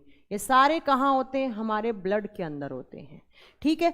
उसके अलावा आप लिख सकते हैं इनका एग्जाम्पल, और क्या लिख सकते हैं? आप लिख सकते हैं केरेटिन प्रोटीन, केरेटिन प्रोटीन। और ये कहाँ होता है? तो मैम ये हमारे बालों और नाखूनों में होता है। ये कहाँ होता है? हेयर्स एंड नेल्स में होता है, ठीक है। फिर आपको नेक्स्ट में आप बताती हूँ। नेक्स्ट यहाँ से आप लिख सकते हैं कौन सा? तो आप लिख सकते हैं हैपरीन प्रोटीन, हिपैरीन प्रोटीन, या हिंदी में इसको हैपरीन लिखा जाता है। इसका निर्माण कौन करता है? इसका निर्माण ज़्यादा करता है लीवर, यकृत द्वारा। वैसे थोड़ा बहुत बेसोफिल्स भी बना देती हैं हैपरीन, ठीक है।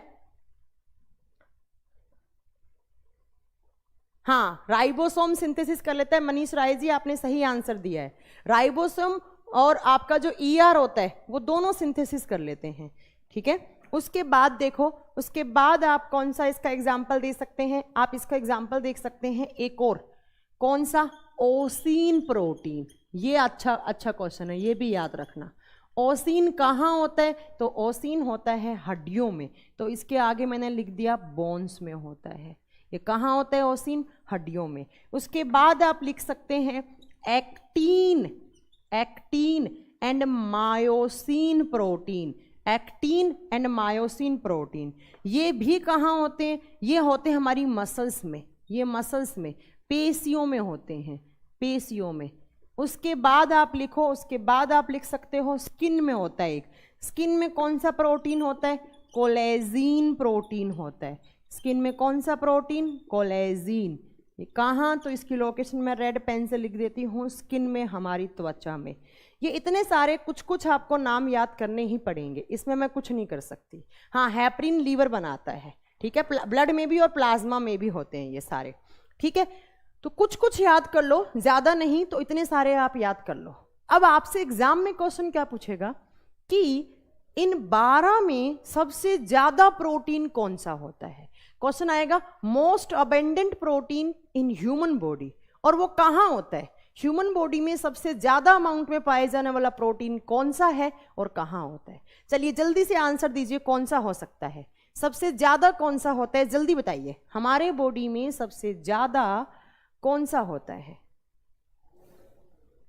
जल्दी बताइए।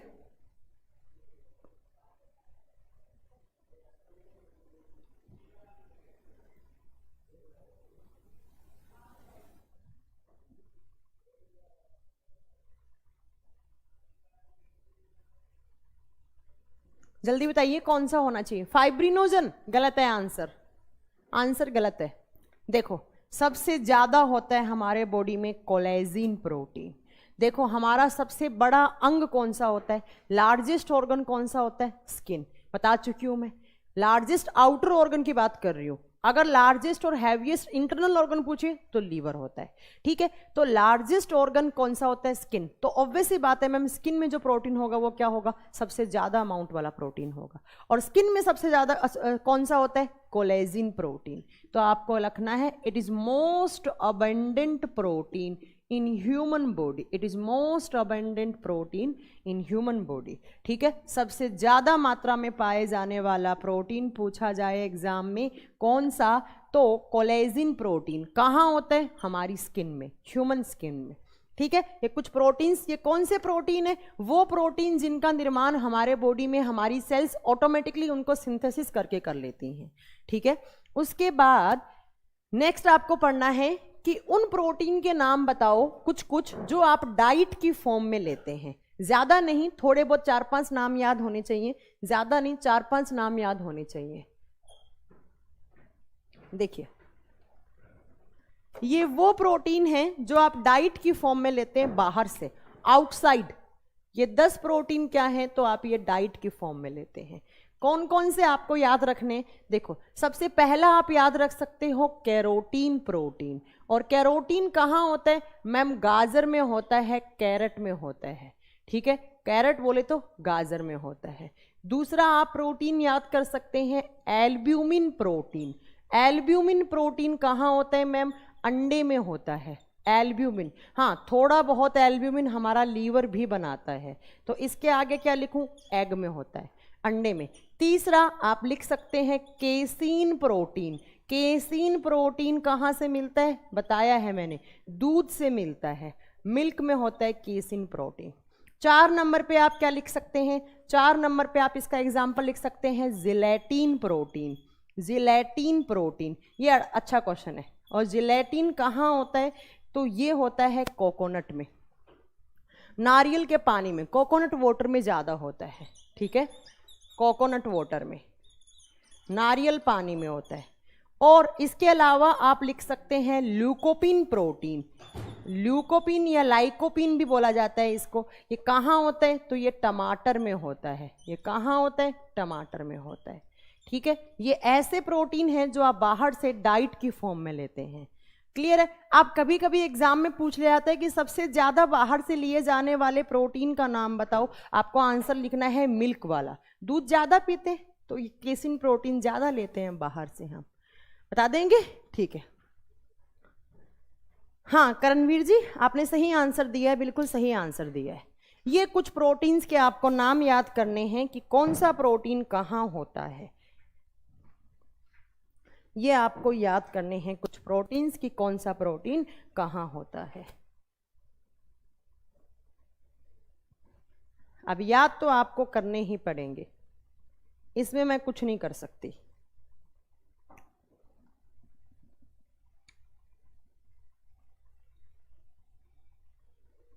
तो ये आपका कार्बोहाइड्रेट हो गया, प्रोटीन हो गया। अब नेक्स्ट आपको क्या पढ़ना है? तो नेक्स्ट आपको पढ़ना है फैट। फैट बोले तो लिपिड्स। नेक्स्ट आपको पढ़ना है लिपिड्स या फैट। प्रोटीन कंप्लीट हो गया है, इतने ही आपको क्वेश्चंस पढ़ने हैं प्रोटीन से। प्रोटीन सबसे ज़्यादा हमारी मसल्स में होते हैं, मांसपेशियों में होते हैं। जो मांसपेशियां होती हैं वो बनती ही प्रोटीन से हैं, वो बनती ही प्रोटीन से हैं। नेक्स्ट लिखो फैट। फैट बोले तो वसा, फैट बोले तो वसा, ठीक है। तो 3 नंबर पे मैंने लिखा है फैट, जिसको हम हिंदी में क्या कहते हैं? वसा। सबसे पहला क्वेश्चन आता है कि फैट किससे मिलकर बना होता है।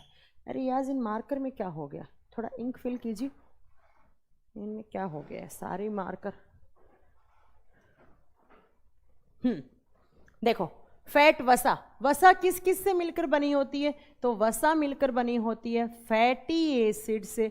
मैंने आपको डाइजेस्टिव सिस्टम में पढ़ाया भी है, ये वसीय अम्ल प्लस ग्लिसरॉल से मिलकर बनी होती है, प्लस ग्लिसरॉल से मिलकर बनी होती है। तो fat molecules are made up of fatty acids plus glycerol. वसा का निर्माण वसीय अम्ल और ग्लिसरॉल द्वारा होता है। उसके बॉडी में, लीवर में बनता है प्रीति, थोड़ा बहुत बनता है, ठीक है। नेक्स्ट देखो, जो फैट होती हैं वो हाइड्रोफोबिक होती हैं, ये भी आपको पता होता है। हाइड्रोफोबिक क्या होती हैं? पानी में अघुलनशील, एक होता है हाइड्रोफिलिक जो पानी के अंदर घुल जाए, और एक होता है हाइड्रोफोबिक जो पानी में ना घुले, पानी से दूर भागे, उसको बोलते हैं हाइड्रोफोबिक। क्लियर है? ये भी एनर्जी वाले मॉलिक्यूल्स होते हैं। जो फैट होते हैं इनसे भी क्या मिलती है? हमें एनर्जी मिलती है। एनर्जी ऊर्जा वाले अणु होते हैं। कितनी मिलती है? तो 1 ग्राम लिपिड से, 1 ग्राम F लिख सकते हैं, L लिख सकते हैं, लिपिड्स, ठीक है। तो 1 ग्राम लिपिड्स में कितनी एनर्जी होनी चाहिए? 9.3 कैलोरीज होनी चाहिए। सबसे ज़्यादा एनर्जी किससे मिलती है? लिपिड से। बट हम ज़्यादा लिपिड्स नहीं खा सकते क्योंकि लिपिड से कोलेस्ट्रॉल बढ़ जाता है, और कोलेस्ट्रॉल से क्या आ जाता है? इंसान को हार्ट अटैक के आने के चांसेस हो सकते हैं।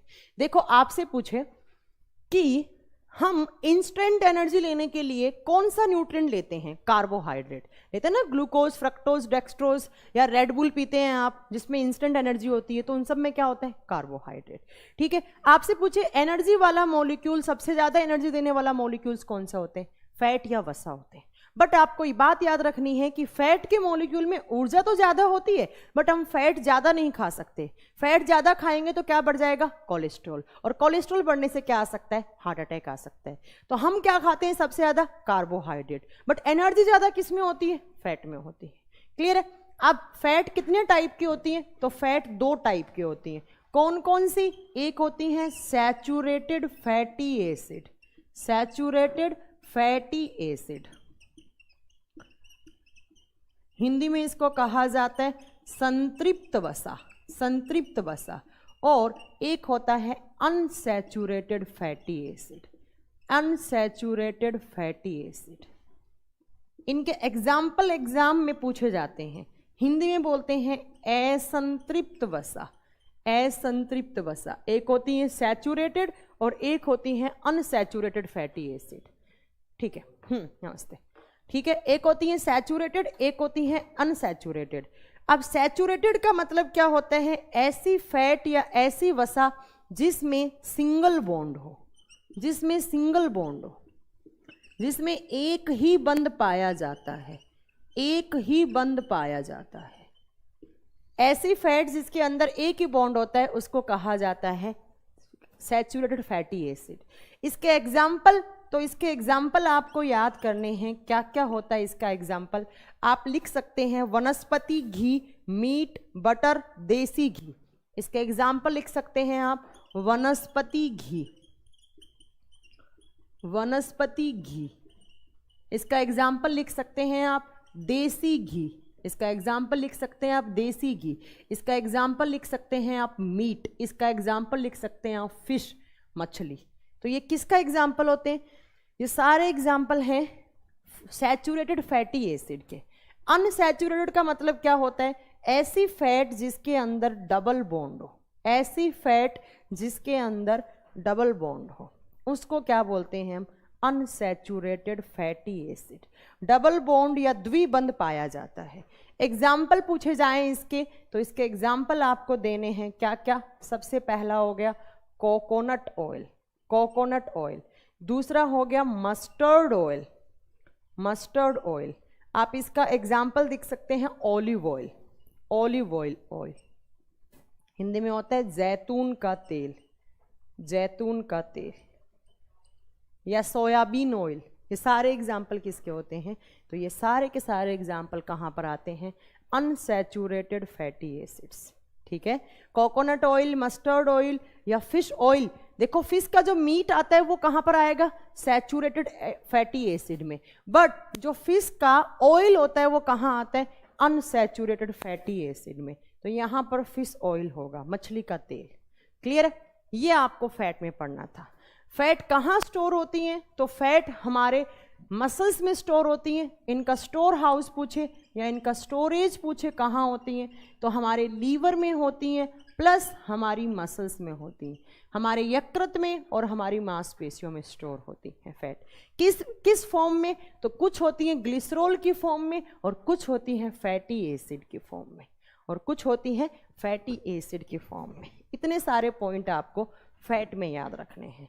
फैट में एनर्जी ज़्यादा होती है, बट फैट हम ज़्यादा नहीं ले सकते, क्योंकि फैट या लिपिड्स हमने ज़्यादा ली तो यही फैट और लिपिड्स फैटी एसिड की फॉर्म में जाकर चिपक जाती हैं हमारे ऑर्गन्स के बीच में, और हमारे ऑर्गन्स काम करना बंद कर देते हैं, स्ट्रोक हो सकते हैं, कोलेस्ट्रॉल की फॉर्म में जम सकती हैं ये, और इंसान को अटैक आ सकता है।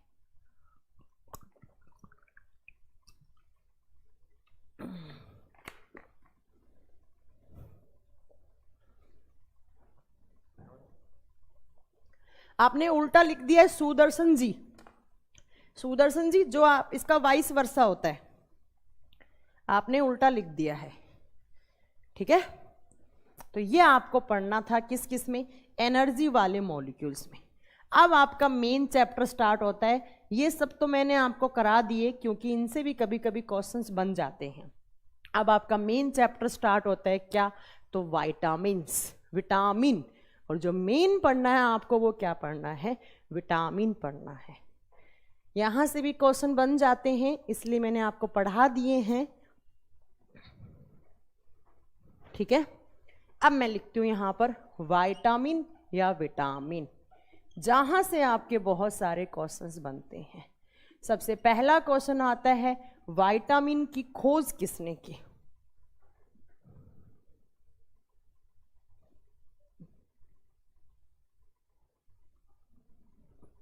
हाँ, डीएनए चेंज हो सकता है देवाशीष, बिल्कुल हो सकता है।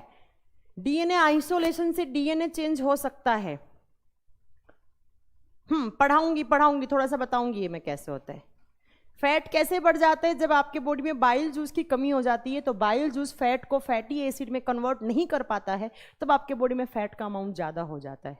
अमित जी, ठीक है, मैंने बता दिया। नहीं, सबने गलत आंसर बताया है। वीरेंद्र कुमार, तुम कहां से पढ़ते हो, तुम हमेशा गलत बताते हो, ठीक है।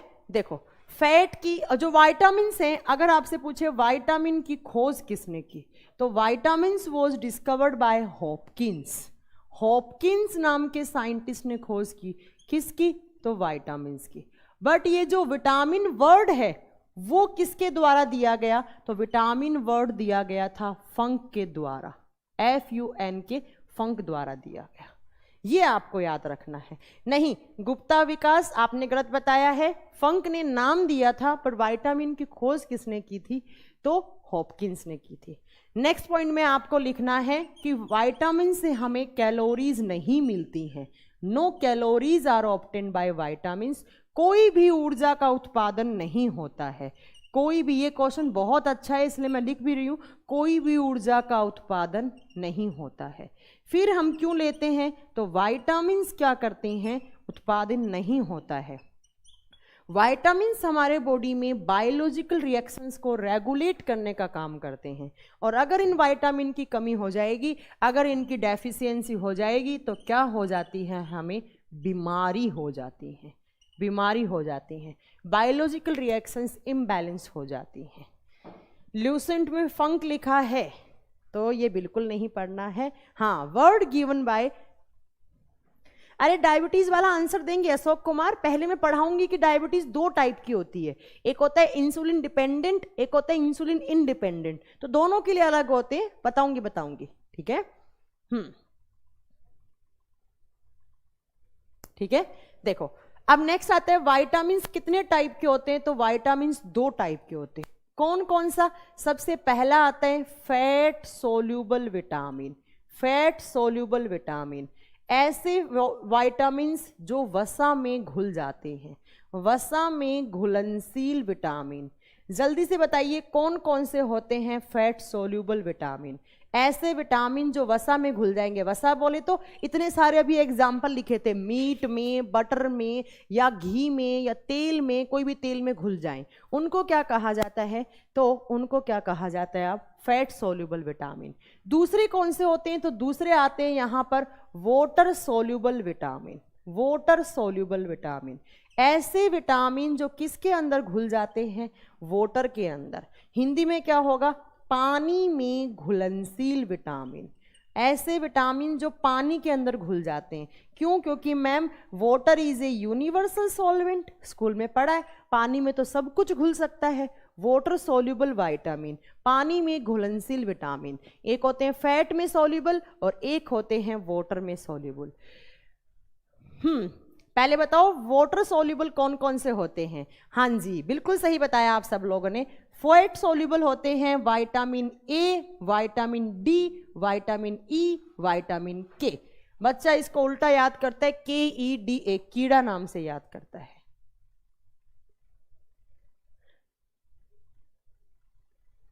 ठीक है। और अगर मैं, अरे आपने उल्टा बता दिया गोलू जी। नहीं, मैथ का क्लास नहीं होता। अब नाम लिखिए आप। मुकुंद जी आपने गलत बता दिया। PM मोदी जी आपने सही बताया है। ठीक है। और वाटर सोल्यूबल कौन कौन से होते हैं? तो vitamin B and vitamin C. Vitamin B and vitamin C कौन से होते हैं? Water soluble. और फैट सोल्यूबल कौन कौन से होते हैं? ADE के।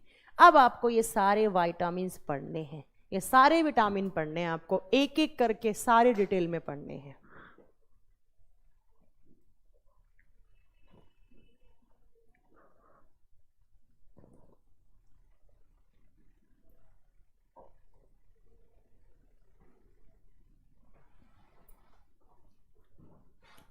शिवम कुमार, मुझे लगता है आप मेंटली रिटायर्ड हो। आपको बिल्कुल बात करने की भी तमीज नहीं है। शिवम कुमार, क्या लिख रहे हो? मैं पूरा आपका मतलब समझ रही हूं आपकी लाइन का, बिल्कुल आप में बात करने की तमीज नहीं है। हाँ अभी बताऊंगी, सब बताऊंगी। लॉस ऑफ विटामिन, अरे रुक जाओ, सब बताऊंगी, सब बताऊंगी। फंक ने नाम दिया था विटामिन, और हॉपकिंस ने इन विटामिन की खोज की थी कि कितने विटामिन होते हैं टोटल।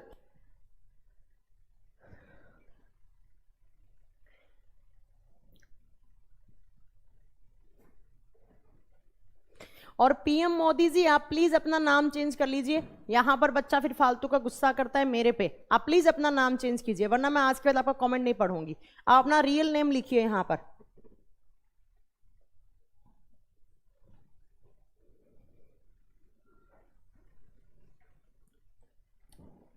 मुकेश जी कह रहे हैं मैम आज पीछे टाइम्स का लोगो आ रहा है। हाँ जी, टाइम्स का लोगो मैंने लगवाया है जानबूझ के। क्यों? क्योंकि बहुत सारे यूट्यूब पे एक चैनल है GK सवेरा नाम से, वो मेरी सारी वीडियोस रिकॉर्ड कर करके यूट्यूब पे डाल रहा है। पता नहीं क्या मिल जाता है। आप में से ही एक होगा कोई इस बैच में एडमिशन ले रखा होगा, कोई स्टूडेंट ही होगा जो ऐसी हरकतें कर रहा है। क्या मिल जाएगा आपसे? मैं कोई पर्सनली मत लेना, मैं सिर्फ उस बच्चे से बोल रही हूँ जो मेरा वीडियो रिकॉर्ड करके यूट्यूब पे डाल रहा है। क्या मिल जाएगा आपको उससे? मैं कल ही रिपोर्ट कर दूंगी, आज ही रिपोर्ट कर दूंगी, आपका चैनल ब्लॉक हो जाएगा, कंप्लेंट डाल दूंगी मैं, FIR कर दूंगी मैं। क्यों कर रहे हो ऐसी हरकतें? बिल्कुल नहीं करनी चाहिए।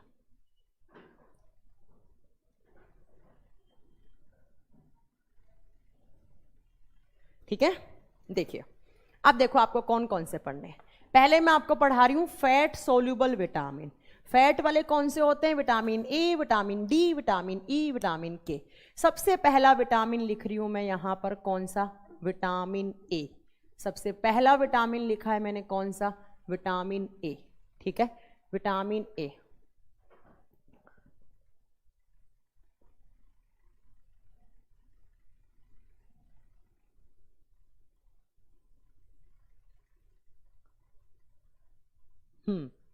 ठीक है।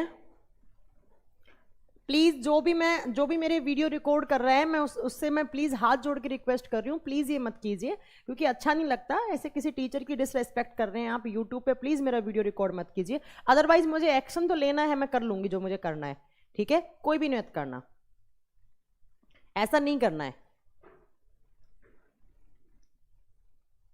मैम आज पहली बार लाइव आया हूँ, हमेशा ऑफलाइन क्लासेस लेता हूँ, आप बहुत बढ़िया पढ़ाते हैं।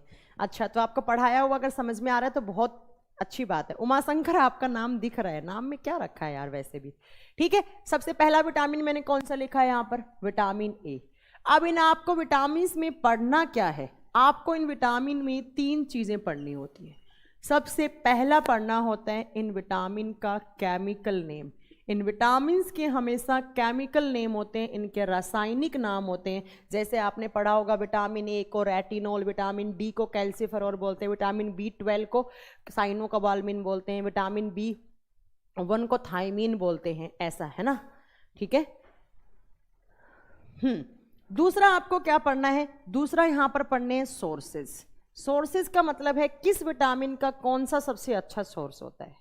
तीसरा आपको यहां पर पढ़ना है डेफिशिएंसी डिजीज, मैंने लिखा है DD, डेफिशिएंसी डिजीज, मतलब इस विटामिन की कमी के कारण कौन सी बीमारी हो जाती है, कमी के कारण बीमारी, डेफिशिएंसी डिजीज। सारी की सारी विटामिन में आपको ये 3 पॉइंट पढ़ने हैं। पहला, इन विटामिन के कौन कौन से आपको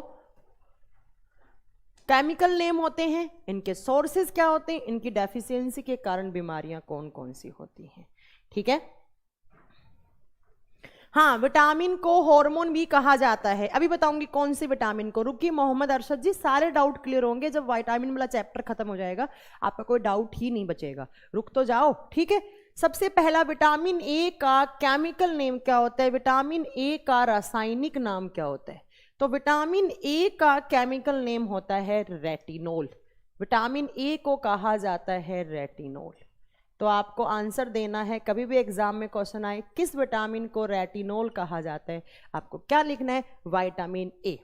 अब विटामिन ए किसके लिए अच्छा होता है? रेटिनोल हमारी आंखों के लिए अच्छा होता है। और आंखों के लिए क्या क्या खाना चाहिए जिससे हमारी आंख बहुत हेल्दी रहे, बहुत ज्यादा डिस्टेंस के साथ आप देख पाए, है ना? तो इसके सोर्सेज क्या क्या होते हैं? कैरेट, पहला क्या है? कैरेट। गाजर, दूसरा सोर्स क्या है? तो विटामिन ए का दूसरा सोर्स होता है पालक। पालक में भी विटामिन ए होता है। तीसरा इसका सोर्स क्या होता है?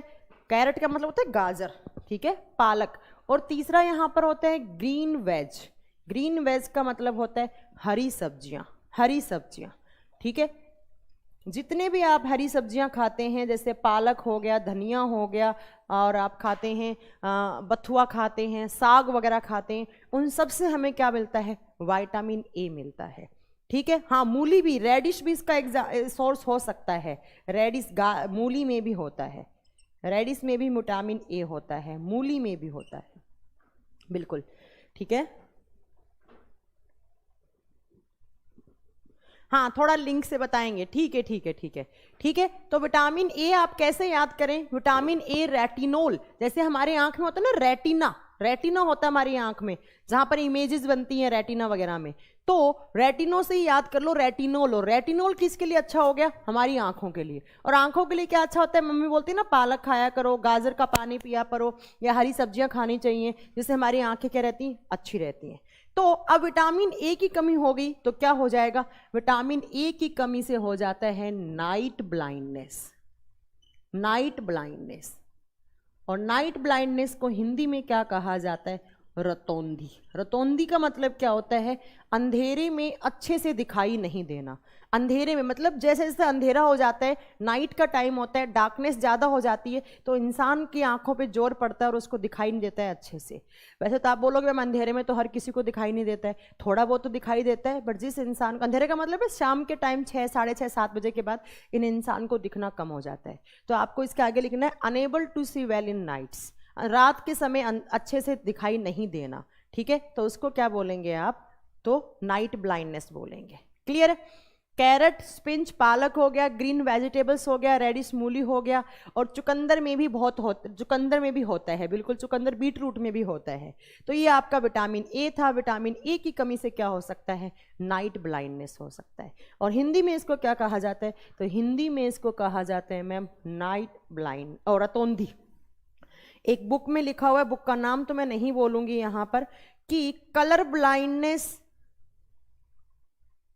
भी विटामिन ए की कमी से होता है। गलत लिखा हुआ है। Colour blindness is a genetic disease. Colour blindness क्या होता है? एक जेनेटिक डिजीज होता है। और जेनेटिक डिजीज क्या होती है? वो डिजीज जो आपको बाय बर्थ मिले, वो डिजीज जो आपके बाय बर्थ मिले।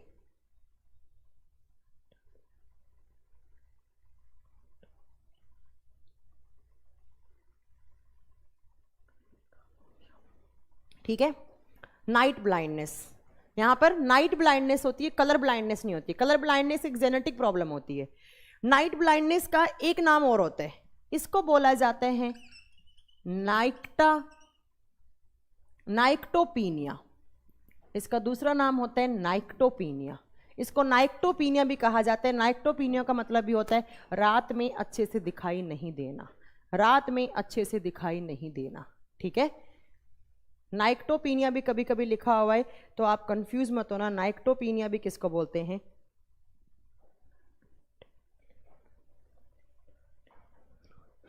तो किसको बोलते हैं हम? नाइट ब्लाइंडनेस को। ठीक है।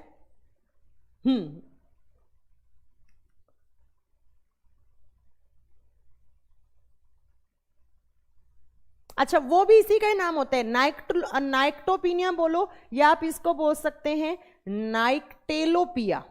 ये भी दोनों इसी का नाम होते हैं, नाइक्टेलोपिया। नाइट ब्लाइंडनेस के नाम होते हैं डॉक्टर की लैंग्वेज में। जो भी पूछा आशीष जी आपने बोला है, सही बोला है। इसको नाइक्टेलोपीनिया भी बोलते हैं और नाइक्टेलोपिया भी बोलते हैं, दोनों ही सही है। नाइट ब्लाइंडनेस, ये सब डॉक्टर की लैंग्वेज में टर्म होते हैं। ठीक है, तो ये होता है आपका विटामिन ए। विटामिन ए की कमी से क्या हो गया मैम? हमारी आंखों में दो टाइप की सेल्स होती हैं, रोड सेल्स, एक कॉन सेल्स। तो हमारी रोड सेल्स होती हैं, वो हमारे लाइट को दिखाने का काम करती हैं, और थोड़ा बहुत उनमें प्रॉब्लम होने लग जाती हैं, तो इंसान को रात में लाइट नहीं दिख पाएगी, मतलब अंधेरा अंधेरा लगेगा उसको, तो उसको बोलते हैं नाइट ब्लाइंडनेस या रतौंधी। दूसरा देखो यहाँ पर क्या होता है, दूसरा होता है यहाँ पर विटामिन डी। सीधा डी क्यों लिखा मैंने? क्योंकि पहला कौन सा करवा रही हूं? फैट सोल्यूबल करवा रही हूं। नहीं, इंग्लैंड की महारानी को नहीं हुआ था, उनको तो हीमोफीलिया हुआ था। आप बहुत गलत लिख रहे हैं। Migraine is a genetic disease? No, नहीं होता। ठीक है, विटामिन डी का केमिकल नेम होता है कैल्सीफिरोल। विटामिन डी का केमिकल नेम क्या होता है? कैल्सीफिरोल।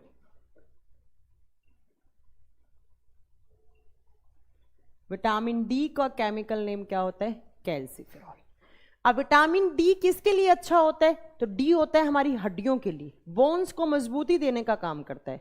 अब हड्डियों में स्ट्रेंथ देने के लिए हमें क्या क्या खाना चाहिए? कैल्शियम वाली चीजें खानी चाहिए।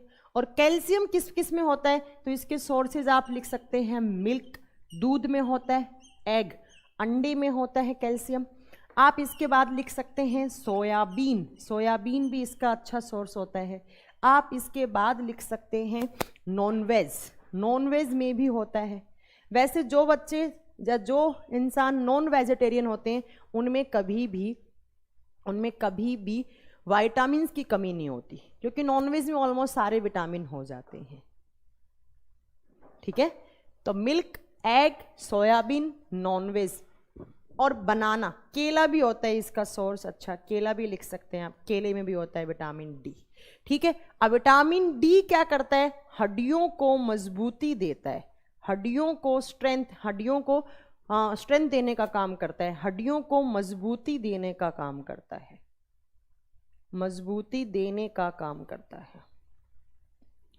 देने का काम करता है। तो अगर आपके बॉडी में विटामिन डी की कमी हो गई तो क्या हो जाता है? हाँ, मार्क, बिल्कुल सही बोला आपने देवाशीष, उसको कलर ब्लाइंडनेस है। देखो बहुत सारे बच्चे क्या करते हैं, बहुत सारे बच्चे लिखते हैं कि विटामिन डी का सबसे अच्छा सोर्स सनलाइट होता है। तो मैं आपको एक बात बता देती हूँ, सनलाइट से विटामिन डी नहीं मिलता है। विटामिन डी जो होता है इसका प्रोडक्शन होता है हमारी स्किन में। विटामिन डी है उसका प्रोडक्शन होता है हमारी स्किन में, स्किन की लेयर्स में बनता है। बट ये एक्टिवेट किससे होता है विटामिन डी? तो ये सनलाइट से एक्टिवेट होता है। तो आपको याद रखना है vitamin D is found in human skin. Vitamin D हमारी त्वचा में पाया जाता है, बट ये एक्टिवेट किससे होता है? सनलाइट से होता है। तो डायरेक्ट सनलाइट से नहीं मिलता है, ये सनलाइट से सिंथेसिस या एक्टिवेट हो सकता है। क्लियर है? देखो विटामिन डी का प्रोडक्शन हमारी स्किन में होता है और इस विटामिन डी हमारे बॉडी में बनता है। और ऐसी चीज जो हमें माँ के पेट से मिले, जो चीज हमें बाई बर्थ मिले, उसे साइंस में कहा जाता है हार्मोन, उसे साइंस में कहा जाता है हार्मोन। क्यों मैम, ऐसा क्यों? तो याद करो मेरी HCl वाली क्लास, हाइड्रोक्लोरिक एसिड माँ के पेट से मिलता है। मैंने बताया था ऐसी चीज जो हमें माँ के पेट से मिले, साइंस उसको क्या बोलती है? हार्मोन। क्योंकि मैम हार्मोन हमारे बॉडी में बनते हैं और हमें माँ के पेट से ही मिलते हैं। तो ऐसी चीज साइंस कहती है जो इनका प्रोडक्शन आपके बॉडी में होता है या माँ के पेट से ही आपके बॉडी में बनने लग जाती हैं, उसको हार्मोन कहा जाता है। तो अभी एक बच्चे ने मुझसे क्वेश्चन पूछा था कि किस विटामिन को हार्मोन कहा जाता है, तो आपको आंसर क्या देना था? विटामिन डी को। Vitamin D is also known as hormone. Vitamin D को हार्मोन भी कहा जाता है। विटामिन डी को क्या कहते हैं? हार्मोन। क्यों कहते हैं? तो चलो मैंने आगे ब्रैकेट में लिख दिया बाय बर्थ। क्यों? क्योंकि मैम ये जन्म से ही मिलता है हमें। बता देंगे विटामिन डी का प्रोडक्शन कहाँ होता है? स्किन में। और ये एक्टिवेट किससे होता है? सनलाइट से। इसको क्या बोलेंगे? Hormone. Chemical name calciferol. Sources इतने सारे। और क्या काम करता है? हड्डियों को मजबूती देने का काम करता है। तो मैम अगर इसकी डेफिशिएंसी हो गई तो हमारी हड्डियां क्या हो जाएंगी? कमजोर हो जाएंगी। ठीक है? और हड्डियां कमजोर होने वाली बीमारी को क्या बोलते हैं? उसको कहा जाता है रिकेट्स। विटामिन डी की इस डेफिशिएंसी से क्या हो जाता है? रिकेट्स। और रिकेट्स किसको बोलेंगे? जब बच्चों की हड्डियां कमजोर होती हैं, किसकी वजह से? कैल्सीफेरॉल की वजह से। तो उस बीमारी को क्या कहा जाता है? रिकेट्स। और जब सेम बीमारी हमारी उम्र में होगी, हमारी उम्र का मतलब है जब आपको एडल्ट एज में होगी, तो उस बीमारी को नाम दिया जाता है ओस्टोमलेशिया। उस बीमारी को क्या नाम दे देते हैं? उसको नाम दे देते हैं ओस्टोमलेशिया। बता देंगे? क्लियर है? ओस्टोमलेशिया। जब बच्चे की हड्डियां कमजोर होंगी उसको रिकेट्स बोलेंगे, और जब एडल्ट की हड्डियां कमजोर होंगी किसकी वजह से? विटामिन डी की वजह से, तो उसको हम नाम क्या देंगे? उसको हम ओस्टोमलेशिया नाम देंगे। बता देंगे? ओस्टो का मतलब होता है हड्डी, हड्डियों की स्टडी को क्या कहा जाता है? ऑस्टियोलॉजी कहा जाता है। हो गया? चलो नेक्स्ट स्टार्ट करें।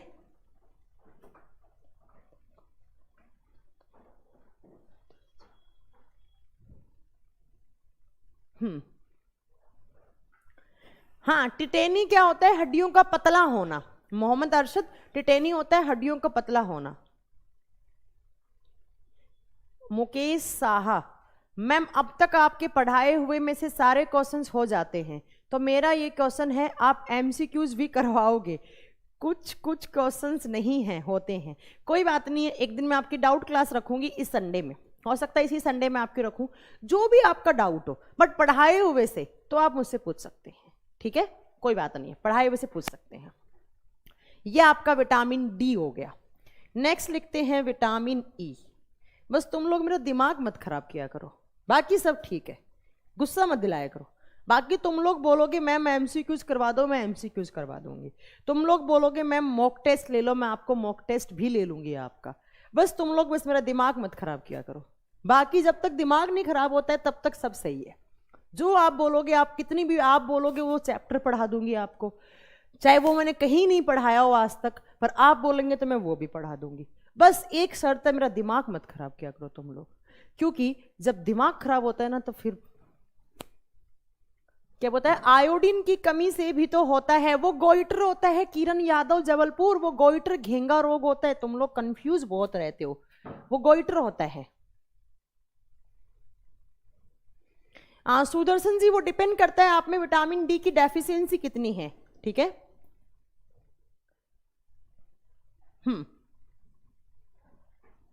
चलो नेक्स्ट लिखे विटामिन ई, विटामिन ई, ठीक है। हाँ मॉक टेस्ट तभी लूंगी जब मैम एनटीपीसी घुमाकर ज्यादा पूछता है, हाँ मुझे पता है, पर कितना ही घुमा ले नहीं छूट पाएगा क्वेश्चन। आप एक काम करो ना, लास्ट ईयर के एनटीपीसी के क्वेश्चंस निकालो और लगाओ, आप नहीं होते वो मुझसे पूछ लो, दिक्कत क्या है। एक क्लास ले लेती हूँ, डाउट क्लास ले लूंगी, संडे को रख लूंगी, मॉर्निंग में रख लेंगे 12 से 2 या 2 से 4 रख लूंगी।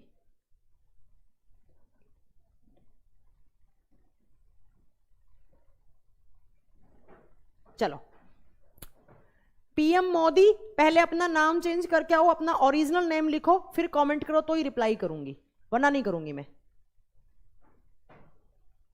ठीक है। चलो नेक्स्ट है विटामिन ई। विटामिन ई का केमिकल नेम होता है टोकोफेरोल, टोकोफेरोल। विटामिन ई का केमिकल नेम क्या होता है? टोकोफेरोल, ठीक है।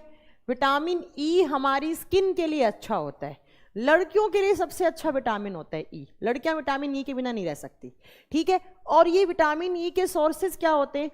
ऐसे फ्रूट जिसके अंदर पानी ज्यादा होते हैं, बेसिकली जो पानी वाली चीज होती है उनमें ज्यादा होता है।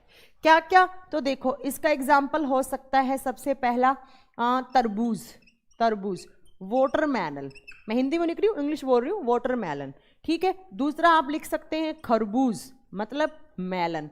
तीसरा आप इसको लिख सकते हैं अनार। चौथा आप इसका एग्जाम्पल लिख सकते हैं, इसका सोर्सेज लिख सकते हैं चकुंदर।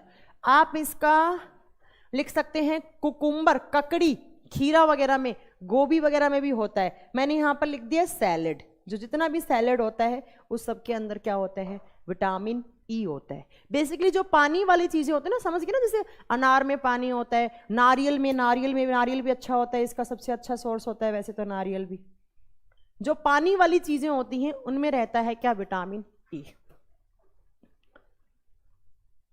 नहीं, पहले अपना नाम चेंज करके आओ पीएम मोदी, उसके बाद ही मैं कुछ पूछूंगी, ठीक है। मुकुंद कुमार जी कह रहे हैं आप मैम के पढ़ाए हुए से सारे क्वेश्चंस हो जाएंगे। ओके मुकेंद्र जी, अगर आपने क्वेश्चंस लगाए हैं तो बिल्कुल आपसे हो रहे होंगे, ठीक है। विटामिन ई, विटामिन ई को कहा जाता है ब्यूटी विटामिन, ब्यूटी विटामिन, सुंदरता वाला विटामिन, ठीक है, ब्यूटी विटामिन। और ब्यूटी तो लड़कियों में होती है, लड़कों में तो होती नहीं, तो लड़कियों के लिए सबसे अच्छा, अपनी स्किन के लिए अच्छा होता है, ठीक है। मैम अंडा का, जर्दी का, मैं सब्जी नहीं, देवाशीष वापिस पूछो आप। चकुंदर नहीं, चुकुंदर होता है, चुकुंदर क्या होता है? चकुंदर होते हैं, चुकुंदर होते हैं, मुझे नहीं पता, इंग्लिश में लिख लो बीट रूट, बीट रूट लिख लो। हिंदी में चकुंदर होता है, चुकंदर होता है, चुकुंदर होता है शायद, मुझे नहीं पता, हिंदी में देख लेना, ठीक है। देखो डेफिशिएंसी डिजीज क्या होती है? तो एक तो हो सकता है अर्ली एजिंग। अर्ली एजिंग क्या होता है? उम्र से पहले बुढ़ापा आना, उम्र से पहले बुढ़ापा आना, ठीक है। कैसे? मान लो आपकी एज है, आपकी एज कितनी है? तो आपकी एज है 40 साल, और आप में अगर विटामिन ई की कमी होगी तो फेस पे झुर्रियां पड़ने लग जाएंगी, स्किन लटकने लग जाएगी, तो आप उम्र से पहले ही बूढ़े दिखने लग जाओगे।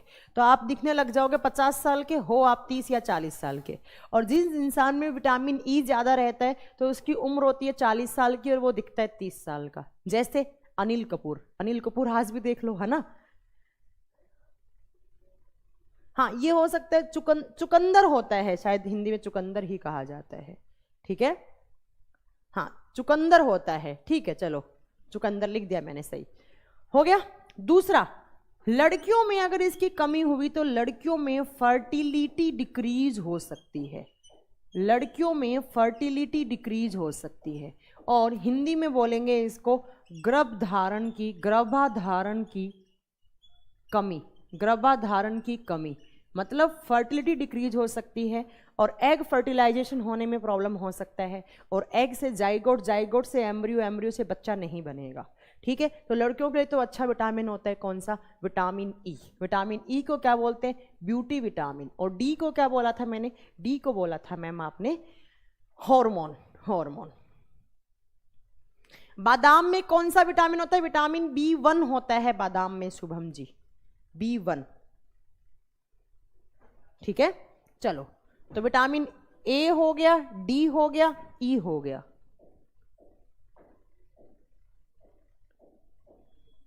ई हो गया, ठीक है। नेक्स्ट देखो, नेक्स्ट यहां से कौन सा होता है? नेक्स्ट आपको पढ़ना है विटामिन के। नेक्स्ट पढ़ना है यहां पर विटामिन के।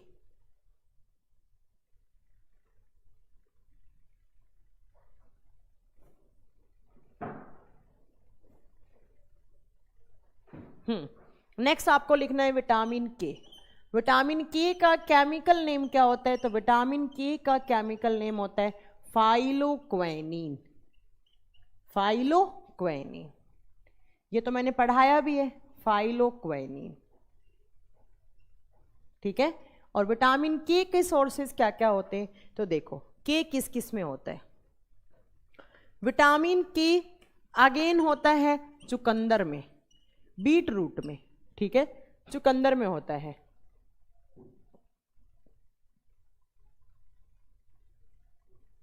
ठीक है, उसके बाद आप लिख सकते हैं दूध में, विटामिन के दूध में भी होता है। उसके बाद आप लिख सकते हैं नॉनवेज, नॉनवेज में भी होता है। और जो मछली का तेल होता है, फिश ऑयल होता है, उसमें भी होता है। नॉनवेज में सब आ गया, मटन चिकन सब आ गया है। ठीक है, और विटामिन के क्या काम करता है? तो मैम विटामिन के is helpful in blood clotting, ये मैंने पढ़ाया है आपको। विटामिन के क्या करवाता है? ब्लड क्लॉटिंग करवाता है, या रुधिर का थक्का जमाने में सहायक है। रुधिर का थक्का जमाने में सहायक है। ठीक है, क्योंकि ये कोएगुलेशन का काम करता है। ठीक है, ब्लड क्लॉटिंग, और मैंने ब्रैकेट में लिख दिए कोएगुलेशन। पढ़ा चुकी हूँ मैं केमिस्ट्री क्लास में, बार बार नहीं पढ़ाऊंगी कि कोएगुलेशन क्या होता है। हिंदी में बोलते हैं इसको स्कंदीकरण, स्कंदीकरण। ठीक है, अब अगर विटामिन डी की डेफिशिएंसी हो गई तो क्लॉटिंग नहीं होगा, नो ब्लड क्लॉटिंग, या ब्लड क्लॉटिंग में टाइम ज्यादा लग जाएगा। नो ब्लड क्लॉटिंग, रुधिर का थक्का नहीं जमेगा। क्यों? क्योंकि ये क्या काम करता है? कोएगुलेशन का या ब्लड क्लॉटिंग का काम करता है। ई कोलाई नहीं होता है, ई कोलाई वाला यहां नहीं होता है, वो विटामिन B12 होता है। हाँ, नेफ्थेलोक्वेनिन भी इसी विटामिन को कहा जाता है। नेफ्थेलोक्वेनिन भी इसका दूसरा नाम होता है, लिख देती हूं, कभी कंफ्यूज मत होना। नेफ्थेलोक्वेनिन भी इसी का नाम होता है। नेफ्थेलोक्वेनिन भी इसी को कहा जाता है। ठीक है, दोनों ही इसी के नाम होते हैं। आप किसी भी नाम से आप इसको पढ़ सकते हैं।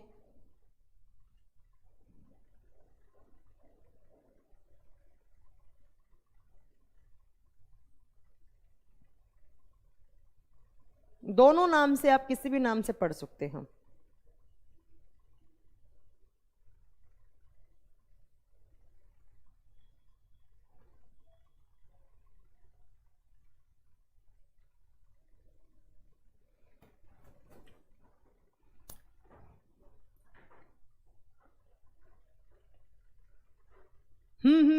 मुकेश जी सही सही दे रहे, सही दे रहे। हाँ,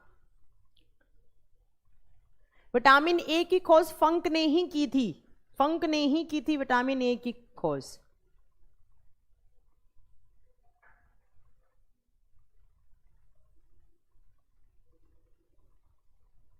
ठीक है, तो ये आपको याद करने हैं चारों। कौन से? Vitamin A, vitamin D, vitamin E, vitamin के। ये कौन से होते हैं? फैट सोल्यूबल विटामिन होते हैं। अब आपको नेक्स्ट कौन से पढ़ने हैं? सोल्यूबल इन वाटर, पानी में घुलनशील विटामिन, पानी में घुलनशील। और पानी में कौन कौन से होते हैं? तो विटामिन बी और विटामिन सी होते हैं। विटामिन बी और विटामिन सी होते हैं। ठीक है, सबसे पहला है आपका विटामिन बी, विटामिन बी। बस विटामिन बी मैं कल से करवाऊंगी, अभी आप मुझसे डाउट पूछ सकते हैं, क्योंकि आज होगा नहीं, वैसे भी 15 मिनट बचे तो आज होगा नहीं, तो कल करवाऊंगी। जितने भी डाउट हैं आप मुझसे पूछिए, अभी जो पढ़ाया हुआ है वो सारा पूछिए, जल्दी पूछिए।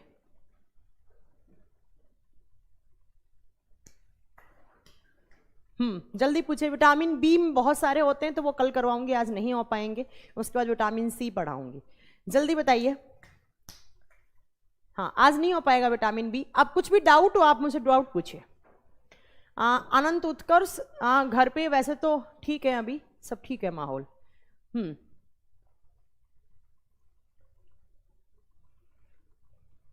पूछिए जल्दी पूछिए। एक्सेस अमाउंट विटामिन कोज एनी, हाँ 2-4 विटामिन एक्सेस अमाउंट में लेने से कुछ हो सकता है, बताऊंगी वो आगे, अभी आए नहीं है वो बता दूंगी, कोई सुदर्शन जी बता दूंगी। मैम अजित आगरा जब पेनक्रियास करवाऊंगी तब बताऊंगी, ये पेनक्रिएटिक जूस की डेफिशिएंसी से हो जाती है, खैर ये बता दिया मैंने। लीवर कैन प्यूरिफाई ब्लड, नहीं लीवर प्यूरिफाई नहीं करता है, लीवर डिटॉक्सिफिकेशन का काम करता है। हाँ आपके ब्लड में अगर टॉक्सिक एलिमेंट है तो उस टॉक्सिक एलिमेंट को अपने पास एब्जॉर्ब कर लेता है लीवर, प्योरीफाई नहीं कर सकता। किसने पूछा? शांतनु ने पूछा है, ठीक है।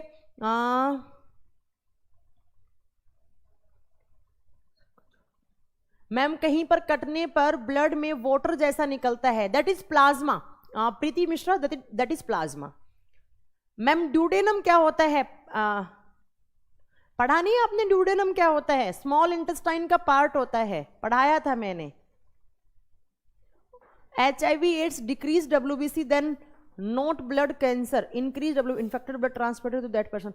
क्या सुदर्शन आपने क्या पूछा? If HIV AIDS decrease WBC then why not blood cancer?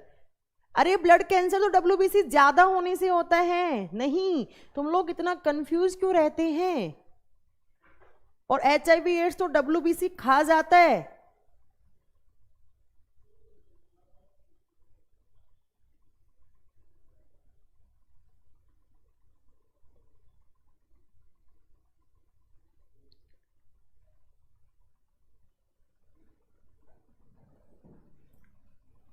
और पूछिए। DNA किस प्रोसेस से मैम चेंज हो सकता है? करंट की न्यूज में था, तो आपका आंसर है सर म्यूटेशन। DNA चेंज हो सकता है म्यूटेशन प्रोसेस से, DNA चेंज हो सकता है म्यूटेशन प्रोसेस से।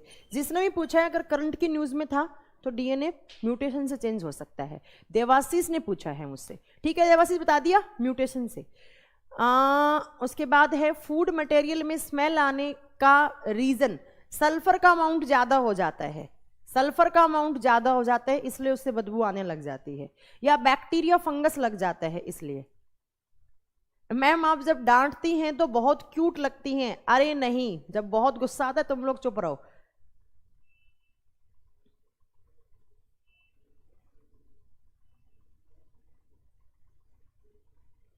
सेलवोल आपका आंसर होगा, सेलवोल। मुकेश साहा आपका आंसर होगा सेलवोल। नेक्स्ट आपने क्या पूछा है?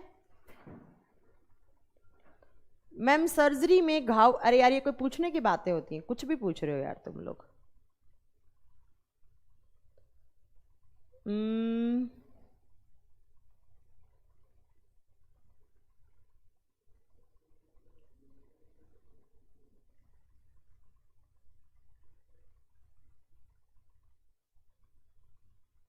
और पूछिए।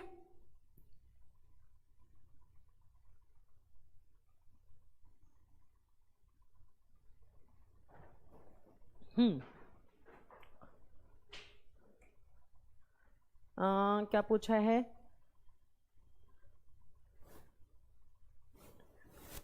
गुस्से में ब्लड रोटेशन इंक्रीज हो जाता है, नहीं बीपी हाई हो जाता है सिर्फ। मैम डायबिटीज में कौन सी शुगर ले सकते हैं? डायबिटीज में माल्टोज ले सकते हैं सर, माल्टोज सही होता है। और डायबिटीज में लैक्टोज ले सकते हैं। डायबिटीज में ग्लूकोज, आर्टिफिशियल ग्लूकोज नहीं लेना चाहिए। फ्रक्टोज ले सकते हैं डायबिटीज में।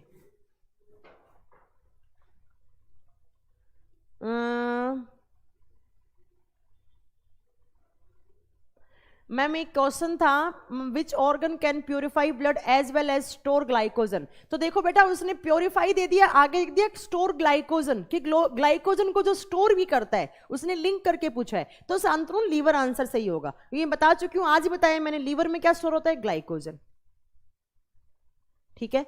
मैम जब बॉडी में फॉरेन पार्टिकल आता है तो उसे डिस्ट्रॉय कौन करता है? एंटीबॉडी, एंटीबॉडी या डब्ल्यूबीसीज करती हैं, या डब्ल्यूबीसीज, क्योंकि डब्ल्यूबीसी के ऊपर क्या होती है? एंटीबॉडी होती है।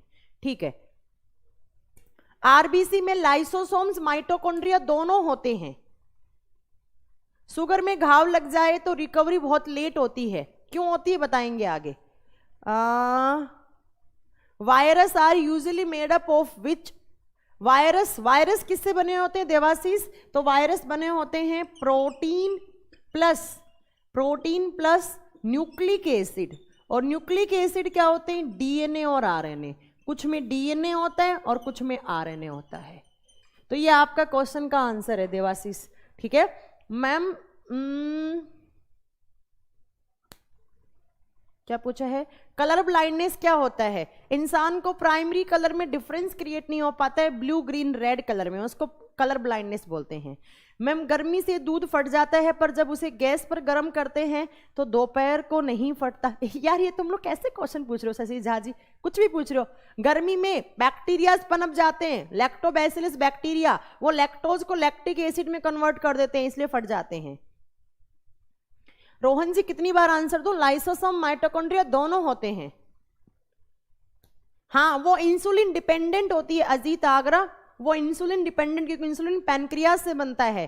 तो इंसुलिन की कमी होने से इंसुलिन क्या करता है? एक्सेस शुगर को ग्लाइकोजन की फॉर्म में स्टोर कर देता है। शुगर, अब इंसुलिन की कमी, शुगर ज्यादा डायबिटीज। क्या पूछा है? Which one of the following is the principal structure element of a living cell? Living cell में प्रिंसिपल स्ट्रक्चर, तो आपको यहां सही करना होगा सर, कार्बन, कार्बन आंसर सही होगा।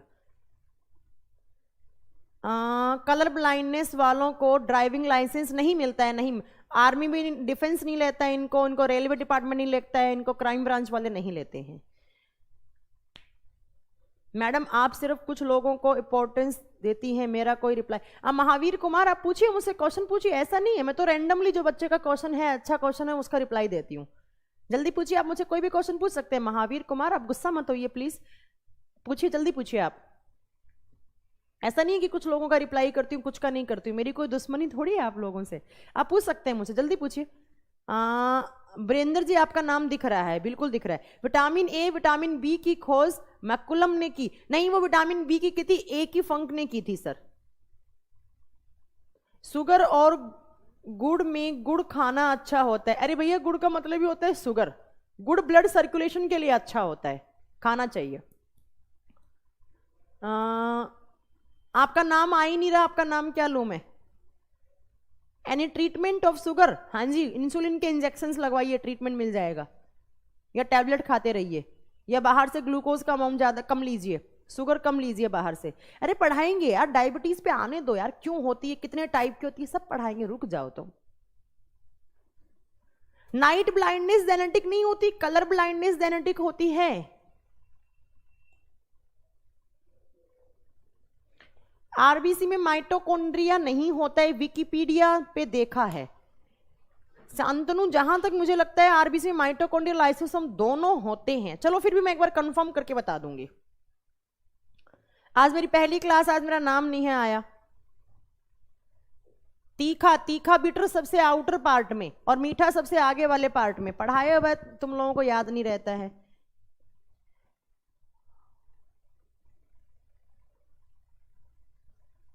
Which one of the following types of cells has the ability to develop into type of cells? Somatic cells. Mukesh Sinha, option में क्या सोमेटिक सेल्स था? आशुतोष हर्ष जयपुर, ले लिया मैंने आपका नाम। बहुत बढ़िया। आप अगर ऑफलाइन क्लास में अपने नोट्स खुद बनाते हैं तो गुप्ता पक्का आप लोगों को आपकी साइंस बहुत अच्छी हो जाएगी।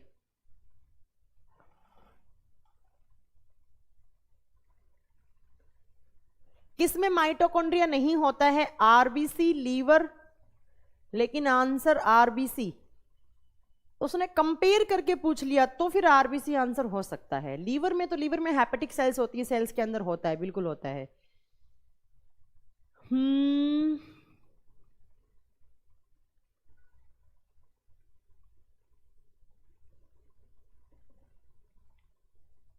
क्योंकि कार्बन कार्बन हमारे बॉडी में हर जगह कार्बन है सर। देखो ग्लूकोज कार्बन में होता है, कार्बन हमारे ग्लूकोज में कार्बन होता है, कार्बन हमारे बॉडी में हर चीज कार्बन से मिलकर बनी होती है, इसलिए उसका आंसर मुकेश जी कार्बन होगा। ठीक है, ग्लूकोज में सुगर्स में कार्बन होता है, ऐसी प्रोटीन है उसमें भी कार्बन होता है। B2 किस में पढ़ना है मैम? अरे भी पढ़ाएंगे, अगली कल में पढ़ाएंगे ना B2 में। तो चलो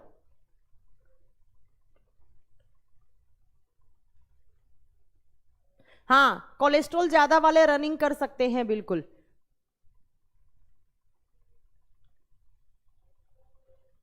वो आवाज की डीपनेस के लिए होता है एडम्स एप्पल, आवाज की डीपनेस के लिए, साउंड की पिच के लिए होता है एडम्स एप्पल।